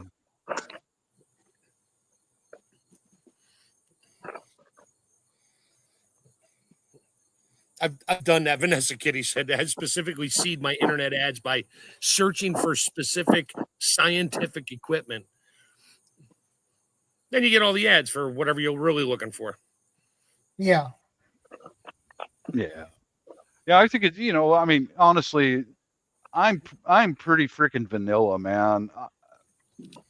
If the government or somebody wants to surveil me, go ahead. Or if somebody puts a hidden camera in a hotel room and you're so pathetic that you got to watch a 60-year-old man walk around in a hotel room naked. Dude. Do you want to hear one of the biggest? There's something wrong with you, man. Somebody's going to use that for an AI advertisement for, I don't know, anti-aging cream or some shit. Do you really want to look like this for the rest of your life after you're retired? Have my saggy belly hanging out. Try this now and look like this 22-year-old freaking jock from the football team. Yeah, whatever. Oh, my God. Do you know one of the biggest tricks, though, that people are not that aware of? Do you know when you get it on your phone or tablet and it says, click here if you're not a robot? Yeah, that's the irony. Robots are asking us if we're robots now. Yeah. But the trick is, when you press that box, it checks at that moment. It checks all your past on that day, your web history, so it can prove to you that you are human, and that's how it actually works. So when you actually click on that box, it will actually check on your browser history, just to prove that you've been you've looked up this or you've been on this website to buy this, and that's how the actual tech works. And not a lot of people know, as soon as they press on that box, it's actually searching through your phone. There's probably something on there too that says, before you may check our terms of agreement or whatever before you click "Am I a robot?" because it probably tells you that in there on page 9,287, paragraph 5, sentence 3 in 4 words. Yeah, they're just not check stupid. your They browser just history. talk. I'll be absolutely honest. I never read it. Like, there's just so much to read. I just click it. That everybody does, because like you can't update your phone until you click on it, because if you don't click on it, they just shut your phone. Your phone just won't work anymore. So Yeah. God knows Yeah. what's in those agreements. I mean, sure, everything is. Did you read that comment from CR when I said, "Do you want to film my 60-year-old saggy belly in a hotel room?" I think what that really said, I think CR just fired you, Bob. That's a polite Canadian way of saying you're fired, Bob. Fired. I wonder if that's how CR got fired in the first place. He got caught on camera. I don't know. Oh, that's been going on for what, a couple of years now. CR, you're fired. You know, at least. Yeah, at least a couple of years. Yeah, he's always cracking some jokes in the side chat. And strike Crap, one. you were firing him on Gil's live streams. We're doing the canning stuff at night. It's got a good channel. It's got a good channel though. He's not been fired on that yet. No, he can't fire himself. Well, he could fire himself. That would be fun to watch. Hey, CR, next video you do, just call it "I'm fired." Yeah, unfired. Okay, yeah, that's a good. Yeah. Good to see you yesterday, Ortega. Good to see you, man. Ortega. Oh boy. So, what other kind of? I think I mentioned this. I think last week, or maybe on Bob. I don't remember where I was, but like if you're in an area like my cabin, whatever, and you just want to set up just alarm tripwires, not something to like explode things and blow people up. No, none of that. What I would do is run some fishing line, and I would put a little bag of soda cans or beer cans way far away from me, that if somebody tripped it, it would rattle them or they'd hit the ground. I could hear it, but that person might think that, okay, I just tripped an alarm over there. That must be where the person is hiding. Yeah. So, but I know where it is. You know, you just set them up in random locations, so you know, okay, if the one off to the north goes off, somebody's coming in from the south or east or west or whatever. Just totally misdirection on everything. And just so you know where it is, but they think it's somewhere else when they hear a noise and know they just tripped a tripwire. It's like, oh, must be an alarm set up for that guy. He must have something if he's setting alarms up. Let's go this way, and it gives you time to, hunker down or disappear or whatever you got to do. or just do the horseshoe effect, where you head in one way, it's not the way you want to go, then you backtrack going back the other way, and you can sit there and see if anybody's actually backtracked. The other thing that I do as well, when I'm taking my dog for a walk and that, I actually do stuff like that. I'm walking where I don't want to go, and then I'll go in direction I do, and just to keep on practicing your skills so that you don't forget, or you try to get a bit smarter at doing it, Yeah, Mark just mentioned about the raccoon tripwires and all that. Okay, I know I've showed this before. This is Kevlar thread. It's earth tone. You cannot break this stuff. But I tried, the treble hooks for fishing that have 3 or 4 barbs on them. They don't work very well. So I developed another way of doing it. This is 0.032 safety wire, stainless steel safety wire. And after I've made it, they have to be almost straight out. Okay, I don't know if you can see it too well. Do what? To hook under your clothes, your socks, your pants. Oh, for a tripwire. Right. Oh, okay. I'm like, why would I want to hang something on my person with no hooks on it? No. And then after you straighten the wire out to an extent, then you just touch it on a grinder, and you want to put here's the top of the safety wire, here's the bottom of the safety wire. I'm talking about the strand, and then bevel it to where, see if I can, you bring it to a point, a very, very fine point. just want to put like a barb on there that's not sticking out. Right. And this does work. Believe me, guys, I've tested and used some of this Kevlar thread. Yeah, you're going to get warning. You're going to get something will hook into a guy's pants or socks or boot or whatever. But you don't want to go through that much trouble. I'll show these again. Wireless driveway alarms. That's a good idea, Bob. You could even do it at head height where they're going to walk through it and it's going to get into the, like, tangle into their head when they're not expecting it. Onto their backpack or the top of their hat or whatever. Yeah, but I use these. I swear by these. This kit is going to go to my house overseas, and I'm going to give another one to my brother-in-law. Yeah, these work. These work great.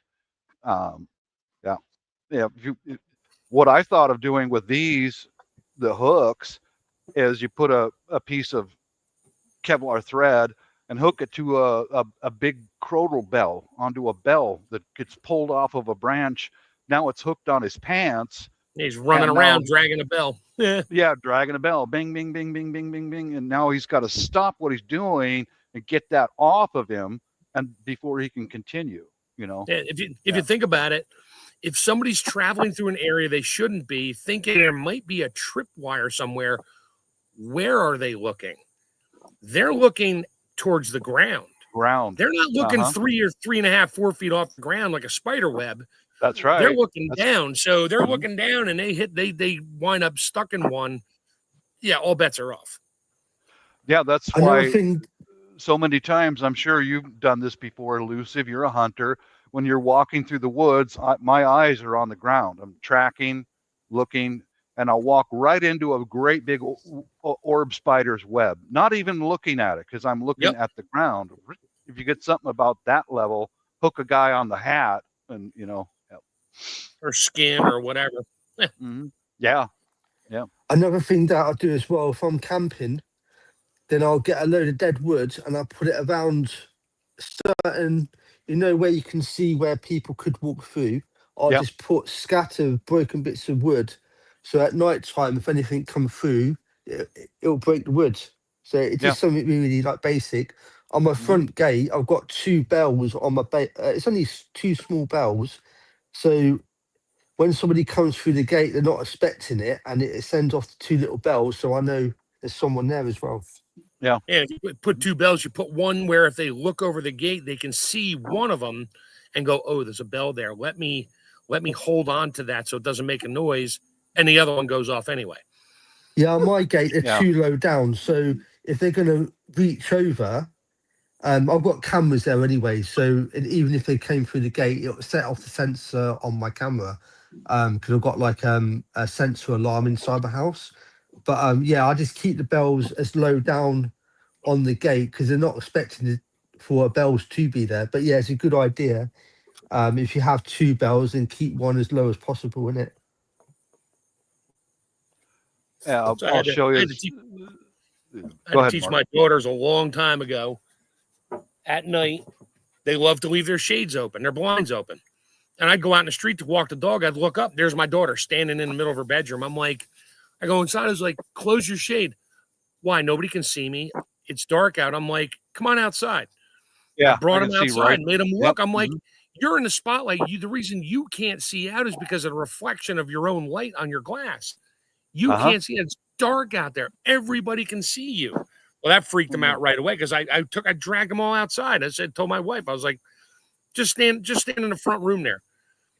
And we went outside and she turned the light on. And they're like, "Oh my God." I'm like, yeah, stop exactly. your freaking shades open all the time. Every creeper on the planet's walking by the house going, "Oh." Yeah. I do that as well. If there's a car that's parked outside, I turn my lights off inside because I know they can't see anything. Like I can stand behind the net curtain with any kind of light outside, even with a car, and they can't see me. Right. I've even tested it. I've even put my light on, walked out, and checked it. You can see like straight through. When you turn the light off, they can't see anything. Hey, Shadow, I'm sharing a photo there from. There we go. Those are called crotal bells. I've got those on a golf netting in front to cover the span of my garage door. So if somebody touches it, the chronal bells ring. Those work really well, guys. You can buy those. The bigger the better, because the bigger they are, the more noise that they make. Right. Yeah. Mm-hmm. Well, the more inertia it needs to make noise. Hey, it's good to see you, man. Always nice to see you. That's a good idea because you got 3 of them there, haven't you, as well? Yeah, and you can set off one, and the other one may not move as well because it's like smaller. And the more force they put on the gate, set the other bells off as well. That's how it sometimes works. That's golf course netting right there. And I've got chronal bells attached to it all the way across the front of my garage door opening. I can move it back so I can go in and out of the garage, but you know, if I got my head down running a machine or something like that, and they come up and grab the golf course netting, cling, cling, cling, cling, low tech stuff, man, it works. Yep. But yeah, I've heard from some security experts and from PV, I think it was, who said, go across the street from your house at different times of day and night and look at your house. Yep. How would I get into that house if I was going to break in and do whatever I'm going to do? But yeah, just like Mark was saying, you know, tell your wife and daughter, for God's sakes, close the curtains. You know, well, I can't see me. It's dark. Yeah, you're broadcasting. You're on a stage. You know. Yep. Yeah, I agree with that. Mm-hmm.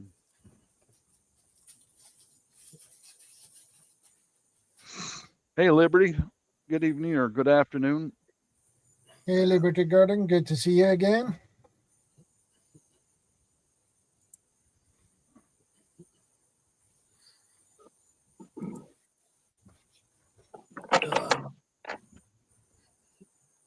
I might actually have to cut my grass again, one last time for the season. I just want to remind everybody, Shadow's not going to be on for 4 hours tonight. He's going to be on until 9:30. So just letting everybody know, and just remind. I said to Shadow I was going to remind him, and it's now coming up to 9:10. Yeah, 1:47. I have run for 1:47 now, so 2.5 hours I will run for today. So because my mental status is not that good as it used to be. Got to get back in mental shape. Usually is. Yeah. Yeah, that's why. Be honest with you guys, I've been laying low for a little while here because. Be honest with you guys, I've been laying low for a little while. Okay, I've had a freaking prostate infection. Elusive. There we go. Thank you. I've had a prostate infection, so I've been laying low. I've not been feeling good at all, you know. Yeah, see, Elusive, he's a secret agent. He's tracking us. He's got a secret government. Hey, the Aquatic News Network, good to see you. I'd say just overall on the topic. Hi guys, my phone's playing up, so I'm trying to play for the tablet. So I'm going to have to leave because I can't hear through my phone, but only the tablet. Okay. Well, I'm just going to make up all kinds of stuff about you, Elusive. He's a CIA operative working for the Mossad, the Israeli Jews, and he's like a secret agent. So Yeah. CIA, FBI. Yeah, that's it. Yeah. He's recording everything we do. And Mickey Illuminati. Mouse. The Illuminati. Oh, Mickey Mouse. Don't forget the NSA. all Mickey Mouse. CIA, FBI, MI6, ES. What's the German one? GSG9, Gestapo. They're all Muppets. Oh, you can get arrested now for calling a policeman a Muppet in the UK. Thought I'd throw that one in as well. You can get arrested just for breathing in the UK these days. Yeah, you woke up this morning. You're getting arrested. What? You used too much oxygen when you yawned. You're under Yeah, arrest. how dare you wake up? What? Yeah, well, coming to a town near you. What's that saying? Coming to a town near you. Yeah, basically all this information stuff as well. We're talking about internet, your phone tracking, all this, etc., etc. You're screwed. It's another way of putting people on lists. Now you've got the red list, the yellow list, and the white list. Now this is fictional, the colours of the list, but what's actually happening is real. They're putting us all in categories. People that will people that will stand up. People that they've got, that's no problem. The ones that have got the smart fridge, smart TV, they're playing the game. They buy all the brand stuff, they play the game, got all the tech. And then you've got the ones that are sort of off and off the grid, sort of running into the countryside, coming back. I mean, they're making notes on all of us. And then they've got the ones they really want to get rid of on the red list. So you've got the red list. I'm definitely on the red list that people want to get rid of. We're talking about preemptive threat recognition, yeah? So, as a believer in God, I'm a target. And as soon as I say I believe in God, people start attacking me for no reason. And like we said earlier, everybody's got the right to have their own opinion. So if everybody's got the right to have their own opinion, people shouldn't be funny about my opinion. I'm not funny about your opinions, but unless it's really stupid. But yeah, preemptive threat recognition, recognizing who is godly is going to be relevant for me. So if someone's an antichrist, I'm going to make notes on that person. But anyway, coming back to the original thing, they're creating lists of us, people that are easily they're no problem. They buy the brands, they play the game. The ones that are kind of off and on, and the definite ones they want to get rid of. I mean, I we think saw those that. lists have been around forever. They're just a little more continuative or whatever now because they have computers to help them out. That's all. Yeah.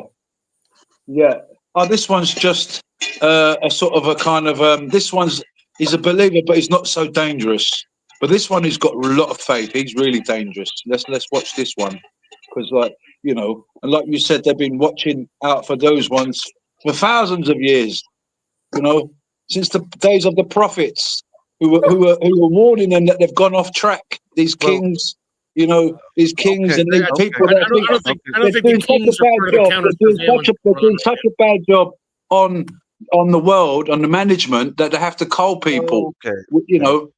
Easy now. Yeah. We've gone back 1,000 years into kings making lists. I get it.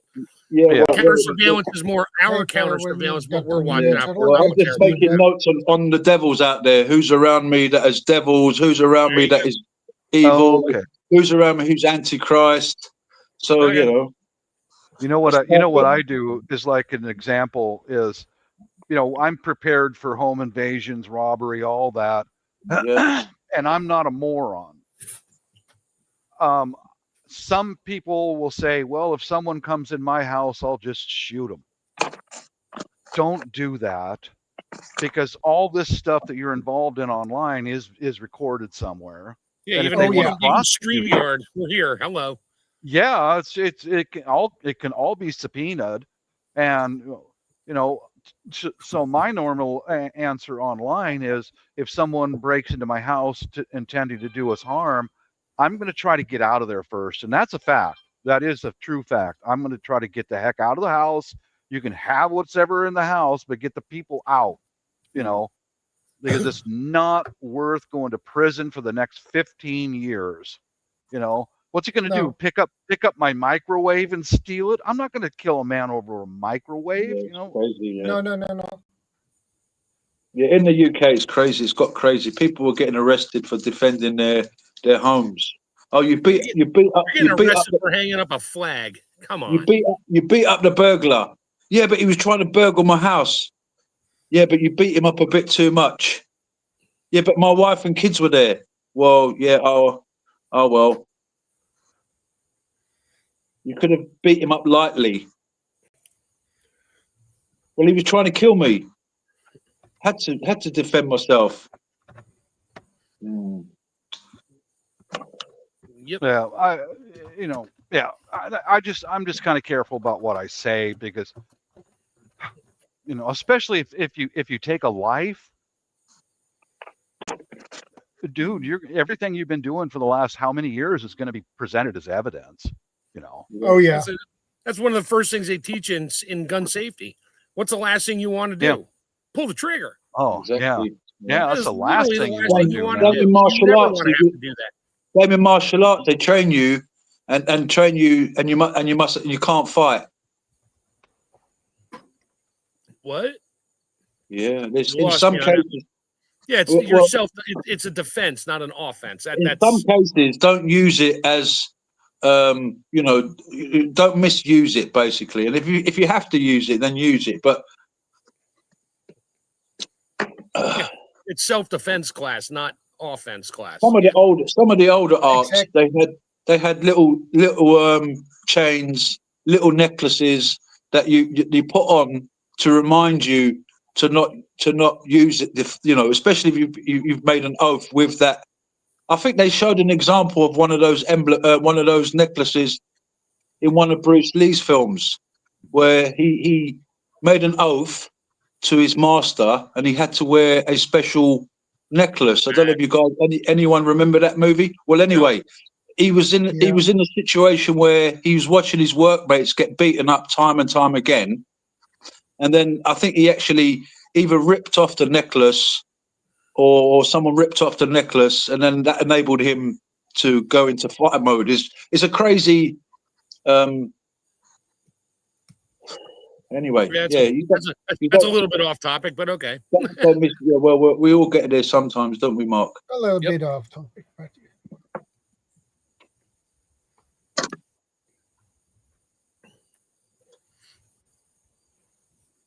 Yeah, counter-surveillance. I'm watching the ones watching me.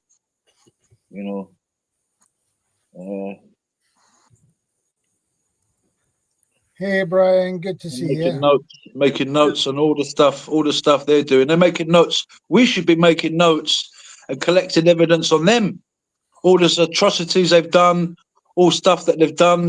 So we're talking about counter-surveillance and preemptive threat recognition. We're talking about people that don't care about life. They see us as biological resource. It doesn't matter if it doesn't matter if we kill 3,000. We're going to go and attack this country because of it. Look at that. Look, 3,000. But look how much we stand to gain now. Yeah, it's a little twisted on Let's top. say if somebody scouts your house and your property because they suspect that you have stuff, how do you counter their surveillance without they recognize that you somebody who's specking your house out, they drive by every day, your eyes on 3-4 them times and a day. do your surveillance on them without letting them know. Good question. What I do, Shadow, is I make my house a very hard target. Cameras, audio, driveway alarms, vinyl over the windows, extremely tough doors and windows. Because I've learned that most of the break-ins and burglaries in my area are done by drug addicts. Yeah, they look for the easy target without the ADT sticker in the front window. Yep. Bingo. And they already know that you have more stuff than they do. They already know. So look at your place. He's got cameras at face level, on and on and on. And this guy over here has got nothing. Guess where they're going to go? They're going to go to the other guy's house, I was just thinking as you were speaking there, Bob, all the people that we may have told about that we're preppers, and then the ones that have told us in our lifetime, oh, if anything happens, we'll come to your house. Maybe we can start telling people from now as a kind of preemptive thing to do is tell people you've moved everything away. You've moved, or maybe even set up a fake van that's going to come to your house and pick up a load of empty boxes and let the neighborhood see. Maybe if it's got to the point where your sort of village knows that you're a prepper and you don't want them to know anymore. I mean, it might be a bit extreme, but maybe start You don't have to go that far. You just literally just start telling people, I'm done with this prepper bullshit. I don't know how I got racked into this thing. This is such crap. Yeah, You know, just start talking bad about it and don't talk about it anymore. And that pretty much goes, now he's done. Okay. I did have that happen in town with a lady. She says, well, I'm coming to your house. And I told her, why? I won't be there. Yeah, that's what I say. That's what I say as well. Yeah. Yeah, she figured out that, you know, I've got stuff put away for a rainy day, and I'm coming to your house. Why? I'm not going to be there. I'm going to leave. What Chef said was good there. Yeah, I'm off this prepping malarkey. You can say that as well, or you know, I'm not encouraging anybody to lie, but or maybe just don't talk about it no more, or just maybe say I'm going to move it. I am going to move it. Yeah, you can do a lot of different things to throw off the scent. Yeah. Well, Firewood Dr. Ninja Turtle has a good question. How do you know that you are being watched? My house is behind trees and cannot be seen from the road. Pay attention to what's driving by all the time. I mean, yeah, and pay attention to who's riding bicycles down your road or walking, or If you've got neighbours, maybe you bump into them at the supermarket, at the store, and they see you've got a load of stuff there. Oh, what's he going to do with all that stuff? You're buying stuff and you're putting it in your house, and maybe the locals can see you.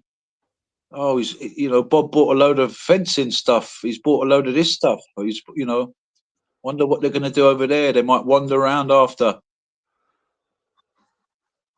Well, they have to follow you home, I guess. Depends on who sees you and what you're buying. If I'm buying some fencing around here, chances are I'm putting up a fence, probably to keep a dog in or cats out or the neighbors out. That's about it. Yep. And the damn raccoons. Yeah, well, good luck with that. I have opposing thumbs. I can climb shit. I know it. You and your cousin Bubba from West Virginia. That's right. Yep. He may be slow, but he's not dumb. Outside my block, well, where I live, outside my flat, in the sort of the main kind of hall into the block, I've put a little notice up as well. It's actually a little sign. I never made the sign. It's actually a proper sign saying CCTV in operation. Although there's no cameras, there's a sign up there in the hallway. Yeah. We were talking about that earlier. It's like I put up my last house I was in, a friend of mine worked for ADT security. And I said, get me stickers. He's like, yeah, he had to steal them because they're not allowed to give them away. But he gave me a whole bunch of stickers. I put them on every window in the house. Never had a problem. Neighbors got broken into. I never did. Did I have stuff in there? No. Yeah, you'd be surprised when because these people are professional burglars. So they look for the easy target. They want in and out. They don't want to have to deal with this. All the movies of disabling the alarm system and cutting the phone lines and all that crap. Yeah, no, they don't do that. Yeah. Not unless you got like 100 tons of gold in your house, in which case you're not having a fake CCTV sticker up either. what most of the junkie burglars do around here is they'll come during the day when you're at work, and like an example I've given before, a family across the street from us had nothing, no cameras, they had nothing. And a guy came over their back fence, and fortunately, Angelo was home. So he stopped him. But what many of them will do, they'll resort to smash and grab. They'll see something you left in your car, smash the window, grab it, and they'll put on their BMX bike, throw that in their backpack, and they're gone. Yep. There's not much they want the quick money. They're not going to root through everything in your house looking for stuff. Right. Unless they know you're not home, in which case, they might go up in your bedroom and look in your jewelry box and stuff to take to the pawn shop to sell. Yep. I've seen many interviews with thieves, and they say they're in your house for no more than 10 to 15 minutes. That's it. And the first place they go is a master bedroom, because they know if you're married, your wife's got jewelry, you've probably got a pistol in there or whatever else, But yeah, I can't wait for the day when they come to try to break my windows. Smash. Plexiglass, safety glass. Yeah, I got that 8 mil thick vinyl sheeting over all my windows. Yeah, hey, dude, keep pounding on it. In about a half an hour, the whole thing might fall in, but you're going to have to hit it more. Keep pounding on it. Go ahead. It's good for you. It's a good workout. Yep. These, I'll go back to these things. I'm not selling them or nothing, but these driveway alarms, you can even put one of these. This is the transmitter. You can even put one of these in your car. Think about it. That stopped a break-in in my pickup truck at the last place we lived, because I put one of those in the sun visor and pointed it straight down at the passenger seat. And I used to just leave the doors unlocked so that I don't break the window. Yeah, one night I was sitting in my garage and bing bong, and they outside of the garage door heard the alarm go off. They left. There was 3 of them. Yep. There was nothing in the truck to steal, but I just opened up the garage door, and they're walking down the block looking at me like walking real tough and all that, and I just closed my truck door and went back in the building. It served the purpose. These things, I tell you guys, they're worth it. They're worth it. Should have yelled at him. Should have yelled at him. We could have shut the door, because I don't want to have to call AAA for a jump start in the morning. Yeah, my battery will go dead. Yeah. Mm-hmm. Well, in that case, you need a jump starter. Mm-hmm. But yeah, I'm gonna bring these. I'll say it again: a set of these for my brother-in-law in his house, and a set of these at my house over there. And I brought that up to one of my wife's cousins, real nice lady. I get along great with her, and she says, "Oh, you've got bars on the windows and all that, and guards. You don't need that." I said, "No, I kind of want it, because I can put one of the transmitters in the living room and another one in the spare bedroom when we go to bed, turn it all on.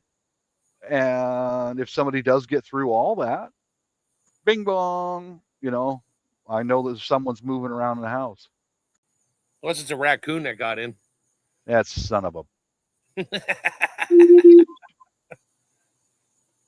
I think that'll be the last thing I do before I leave the strike. Yeah, before I leave the states, I'm calling in one last airstrike. Yeah. Run on that damn raccoon. Just program the drone and leave.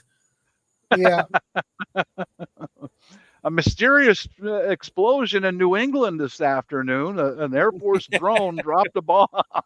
Yeah!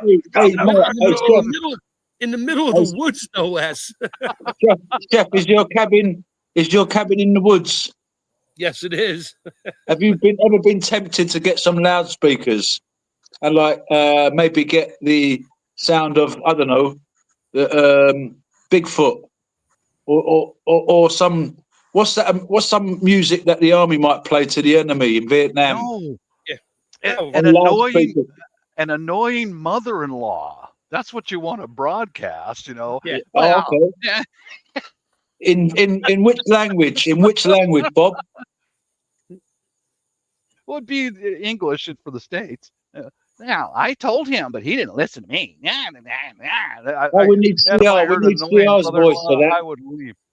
Nah, I just turned my phone on. I have one of those frequency generators, and it works great, especially on a Bluetooth in a vehicle, where you turn the frequency up where it's just out of the OG's range to hear it. But kids up to like 25 or so, they can hear the slightly higher frequencies than we can because they're younger. And I would crank that up on my stereo in my car when I was working down in Virginia. And I'd be sitting at a convenience store using the internet or whatever. And there'd be all kinds of just riffraff walking around in that. I would just turn it on. I would turn my sound generator on, get it up, and I forget what the hertz is, like 24,000 or something. I get up there, and then I hook it up to the Bluetooth on my car, open the window, have the windows open, and I would just turn the car volume all the way up. I couldn't hear it, but you could see people looking around like, where is that? What is that noise? And they leave. It was great. Even the ones blaring their little thumpity thump sounds in their cars and that, they would turn theirs down to try to figure out where that sound is coming from. Yeah, you could have like strategically placed dog sounds in the forest around you. Like, so it sounds like you've got a lot of guard dogs. Yeah, well, we got coyotes, but yeah. I could, but I'm not worried about it. I'm in between so many other farms and neighbors and stuff. I'm not really in a walking path or on the top 3 list of places to start walking around an empty, vacant, wooded lot to look for something. There's plenty of houses within, walking distance they're going to go to first. I'll hear that first. So, and the minute I start hearing gunshots going off at 2:00 in the morning, yeah, somebody's around because the neighbors are already taking them out. Anybody ever thought of having like one of those? What do they call those rooms in a house, like a safe room? What do they call them? One of my doctors, she has one of those. Yeah. It's like a closet. You can get in there and shut it and lock it, and you can't get in. Right, right. She's prior Air Force, same as me, and I had a doctor's appointment, and I said, "What do you think about what's going on?" And she says, "Well, because we're both Air Force, we speak the same language." She says, "Well, we're locked and loaded." I said, "Yeah, me too." And she says she also had one of those built into her house, but she's a doctor. Is it a safe room? Yeah, she's a doctor. She could afford that, And I said, "Yeah, smart thinking, Doc. Good deal." Yeah, it's a good idea to have a room, to have a part of your flat. If you're getting cornered, you might as well have a place that's like really, reinforced. That's your last stand, because especially if it's in your house. All right. Yeah, it'd be a terrible situation. I'd rather get out than be trapped in my place. What I escape route. What I did that's affordable is I put locks on all the doors in my house, so you could be inside of a room and lock it behind you. Yeah, I can't afford a safe room, but what that does is if say we retreat to my master bedroom, and that means they're going to have to kick down 2 doors before they can get to the wife and I. Yeah. And if I've got to take lethal action, I can show that in the court. It's like we retreated, then we retreated, and they still went through 2 or 3 locked doors to get at us. And then is when I had to take lethal action. So that maybe I won't get convicted for the rest of my life, but Yeah, it depends on what judges which judge you got. Yeah. You could have shot him in the ankle. Yeah, you didn't have to shoot him in the face. Yeah, but he popped his head through the window. Now that would get you locked up. If somebody's on the outside of their house and you shoot him and he's not in your house, you're going to get locked up. You're going to get locked up for that. No, but if he's in your house, then it's different. Yeah. Depends on which state you're in, the stand your ground laws and all that stuff. You probably go to prison in the UK for that. Mm-hmm. You use too much force. Yeah, I've looked into the local laws here, and I comply with all the local laws, because like I said, I'll say here in public again that if it's possible, I'm going to go out the back door. If they're coming in the front door, I'm going out the back door, vice versa. But if I can't get to my son, who might be upstairs with his headphones on, that's going to change things, But it's 9:15 now. I mean, a little summary of what we've been going over, Shadow. Yeah, sure. Why not? Yeah, I got an appointment to get to, guys. So okay, Bob. All right. Peace out, everybody. Take care. Bob. Thanks for stopping by, Bob. Peace. God bless. God bless. God bless.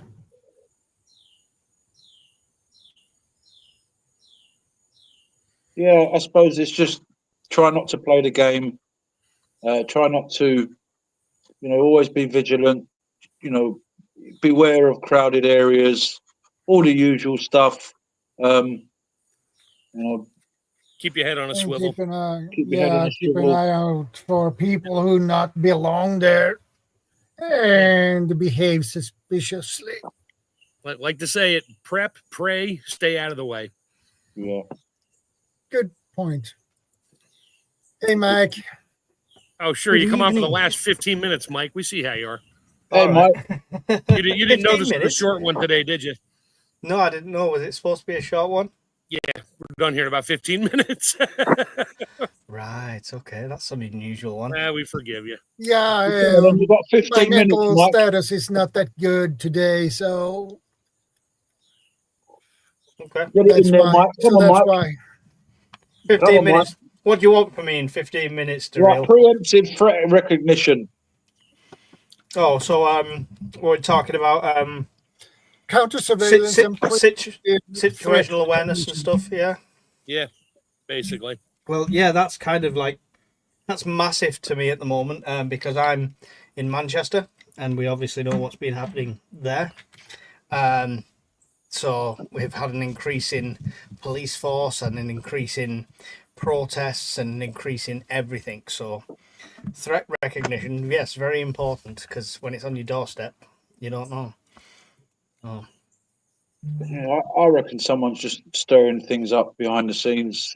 We just got to be very aware now because all of a sudden we're finding ourselves pitted against each other. So just be aware of that as well. You know, you know, you could be. We've become targets, not knowingly, but unwillingly. We've become. You know, so you've got to be very careful nowadays. You know. Yeah, definitely. It's I mean, I don't like to think everything's organized by men in black suits or anything like that, but things always seem to happen when it's a welcome distraction from other stuff. Oh, that's what I'm saying. It seems to be too convenient. You know. So, but yeah, threat recognition. It's very important for every single person watching this to be able to look past it as well, because if you believe a lot of YouTubers, your threat recognition would be through the roof and you'd be in your bunker living in it right now or every other day when there's an emergency alert. So recognizing a credible threat, not just recognizing every threat under the sun, is key, I would say. And I'm eating my own jerky that I've made. Uh-oh. Well, now you make CR hungry. Yeah, I just finished packing up freeze-dried apple slices and I made 1, 2, 3, 4, 5, 6, 7, 8 half pints of blackberry jelly. Nice. I could use that to dip this in. Ew. Eat stick and jelly. Well, maybe. You never know. So you being in Manchester, Mike, is the police presence more? I mean, how is it? What have you seen? What have you seen? What kind of changes have you seen? Right. Well, so up where it happened, it's an entire Jewish community. It is right next door to an entire Muslim community. Literally on the doorstep. When I first drove through there, I actually said to the missus, I said, "This is a powder keg. We have to be careful around this area." Having that two communities that close together that are technically, at odds. There was a big police presence there when obviously Lammy was up there the other day. I went up to the Asda there today. There's an Asda right between the middle. Didn't see a single police officer today. It's like it was a one-day thing. Oh, look, we're doing something. We are the government. We are helping. Look at all the police around there. And today, it's gone back to normal. What I have seen is a lot more people looking on edge. It was a bit eerie driving around. You know what I mean? Yeah, they're watching their surroundings and counter-surveillance right now. Yeah, be very careful, Mike. Always. Yeah. I kind of would have stayed in, but yeah, I needed to go out and get a few bits, sort of thing. But it is what it is. So yeah, I mean, it's not a new thing. People saying to me that this could be a tipping point and stuff like that. Look at how many cases of things like similar to this we've had over the last 20 years. It'll just be next week. It'll be swept under for the next thing, unfortunately. So it is what it is. But as preppers, as survivalists, we have to just keep our eye on the larger picture, on the bigger picture, and what's coming around the corner that could threaten our way of life. Not so much one incident in one place, is what I would say. Good point. and pray for the people that have lost their way, because they need it. Every day I pray. Hey, Darren, good to see you, brother. So, what's with the early dart, Swede? You got a date night? No, my mental status is not that good, actually. Talk to us. That's what we're here for. Talk to us. Well, my head, and I'm get tired quickly now, so I don't know what you call it in English, but burnout. You feel a bit burnt out, like you've done a lot. It's a brain tired. The brain is tired. Get tired quickly, so that's the reason I almost got a mental breakdown today. So that was not. Is it things going? It's hard for Shadow working with all us nutters, isn't it? All us prepper nutters, you know. I mean, you know, Shadow needs a break every now and then, you know. I mean, yeah, it's very easy to. I think we see more of the world than a lot of people do, and it is very easy to get kind of mental fatigue if you don't stay on top of it. Self-love, Shadow, self-love. You're just going to go for a run, right? Shadow. Who? No, Shadow's. I think you're just going to go for a run just to get your, just to help clear your head a little bit. I think he's frozen. I think he is too. Wow. No, he's still moving. Is he frozen? He's frozen solid. He's Sweden is cold place. He might have lost the stream here. Are you there, Shadow? Mark calling awesome. Mark calling awesome. Home. Easy phone home. Oh, he's Shadow. back. Whoa! Oh, Whoa. double vision. Ah! Oh my God. I'm having double vision now. Hang on. My signal got Double low, vision. so. That's how tired he is. It's confirmed we are in the Matrix, guys. Yeah. Well, he put his. Oh, there he is. Okay, he licked his lips. He's back. Okay. So, Shadow, you're gonna go for. You're just gonna go for a run, clear your head and stuff. Well, the last 1.5 years has been pretty tough. Yeah, you've had some stuff. My dad passed away July 21st last year, and it was stressful with the paperwork. It was stressed with cleaning the house out and things like that. And when you did the amazing. paperwork Shadow, with my dad was finished,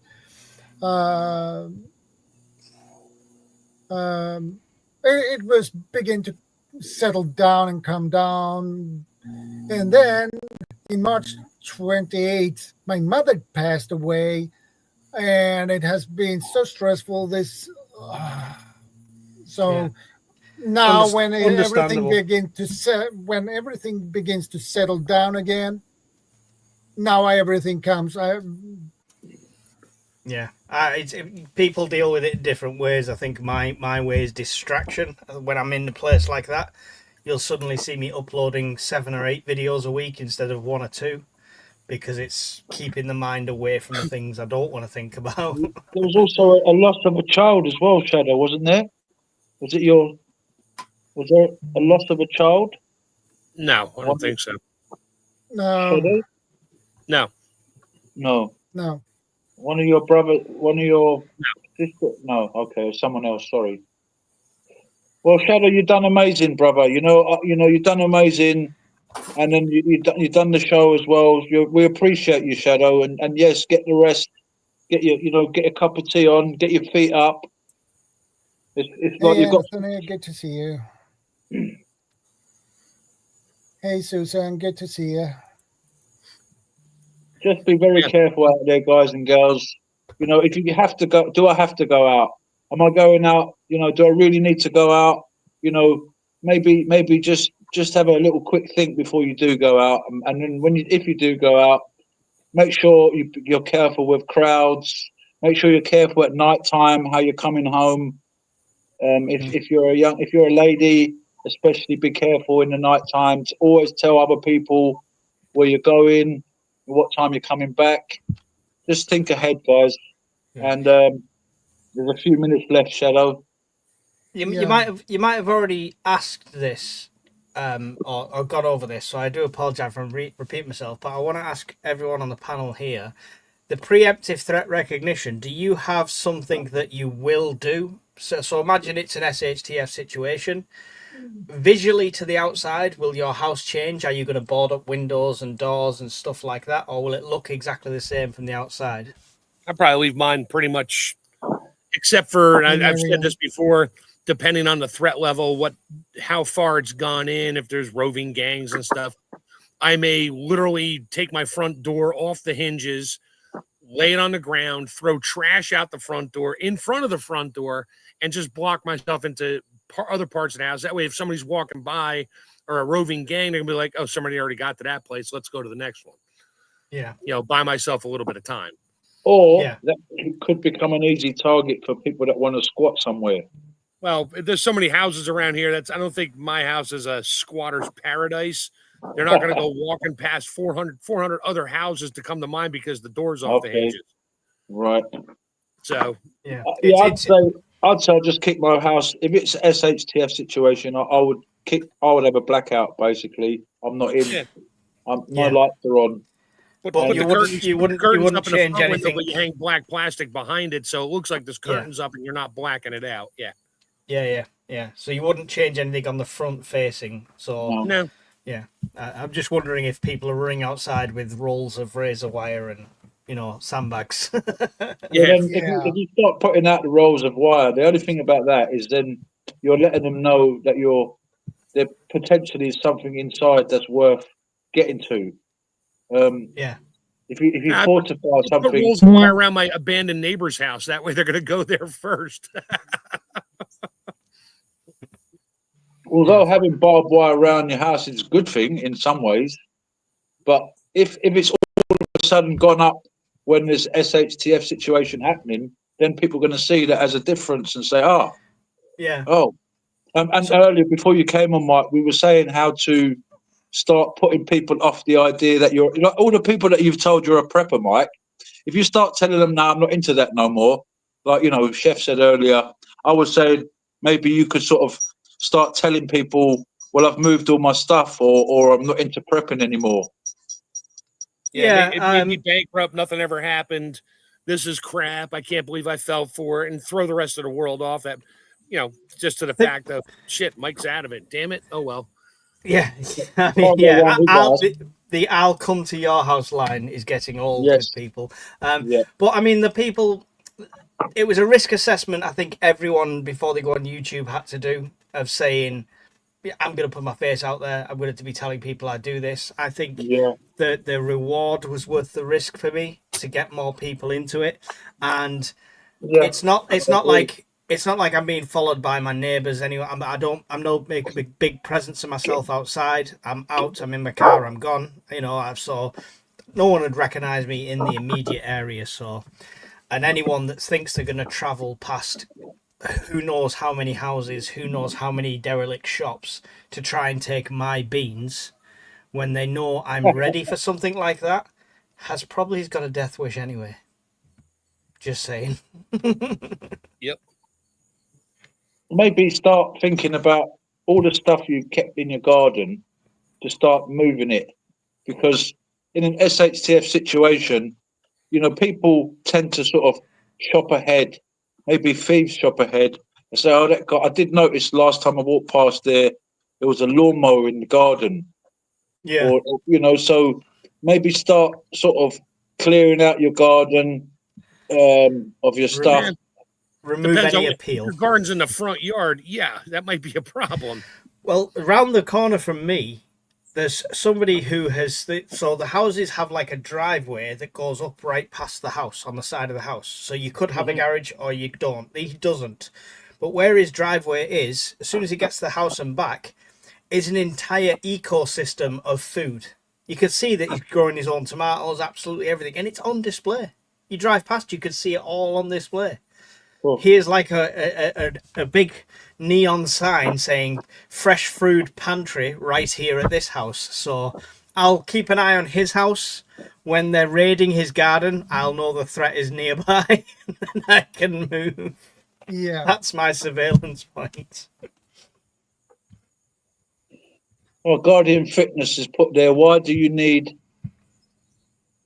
perimeters with defense like barbed wire when you can Fort Knox the rooms of a house bug out location? Yeah, as well. I mean, we spoke about that before in previous show where you can get barbed wire for your bug out location.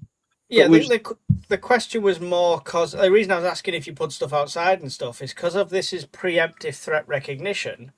I'm almost saying, when do you act? Do you run to the bunker now, and then if it doesn't happen, you've got to come all out again? Or, I mean, how preemptive is it? You've got to wait for something to actually happen, right, before you put anything into play. Determination of what's going on around you.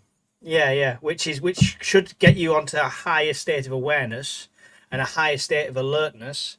But I think the action point when you hit that red level of I need to literally do this now, like Daryl, I need to black everything out now, it would have to be happening or have triggered the event, right? That's when we all go to Scottish Prepper's house and steal his Diet Pepsi Max because we're going to need the caffeine. We're going to be up 24/7. Defending our bug out location. Well, that's it. He's got all the power banks in the world as well, so we're fine for charging. Yeah. Power banks and Diet Pepsi. That's it. That's all you need. It's 9:30. I don't mind Shadow. It's gone 9:30, Shadow. Yeah. All right. Good Yeah, I seeing you, think Mike. Shadow. I begin notice that I begin to get my brain get tired now, so I can't focus at all. If you want to carry on talking, guys, I can host an after party. Just saying. I've got to take my dog out. He's got the ball in his mouth and he's right in front of me. I think he's giving me a hint. He gets the ball when he wants to go out. He gets the ball and comes in front of me, like I've got the ball, and I'm like, yeah, okay. Yep. That's what mine Oh, squeaks. by the way, if you haven't got a dog and you can get a dog, get a dog. And I Shadow can't get a dog anyway. Shadow wants to go to bed. Good night, Shadow. God bless you, my brother. Thanks for having us on. Yeah, I'll see you next week. Same time, same channel with a new topic, whatever it will be. Well, we'll see. Thanks, guys, for stopping by. I appreciate it. And I'm sorry this stream turned out to be shorter than normal, but it is what it is. And Shadow, before you go, next week, if you've nothing in mind, maybe mental health in prepping would be a good topic. Good point. I think I'd put that as a topic for next week. Sounds good. Excellent. That is not my topic. People don't talk about that much, actually. So that's a good idea. Yeah. Okay. Good night, Grandma. Good night, John Boy. Take care, everyone. Hey, Emily. Good to see you.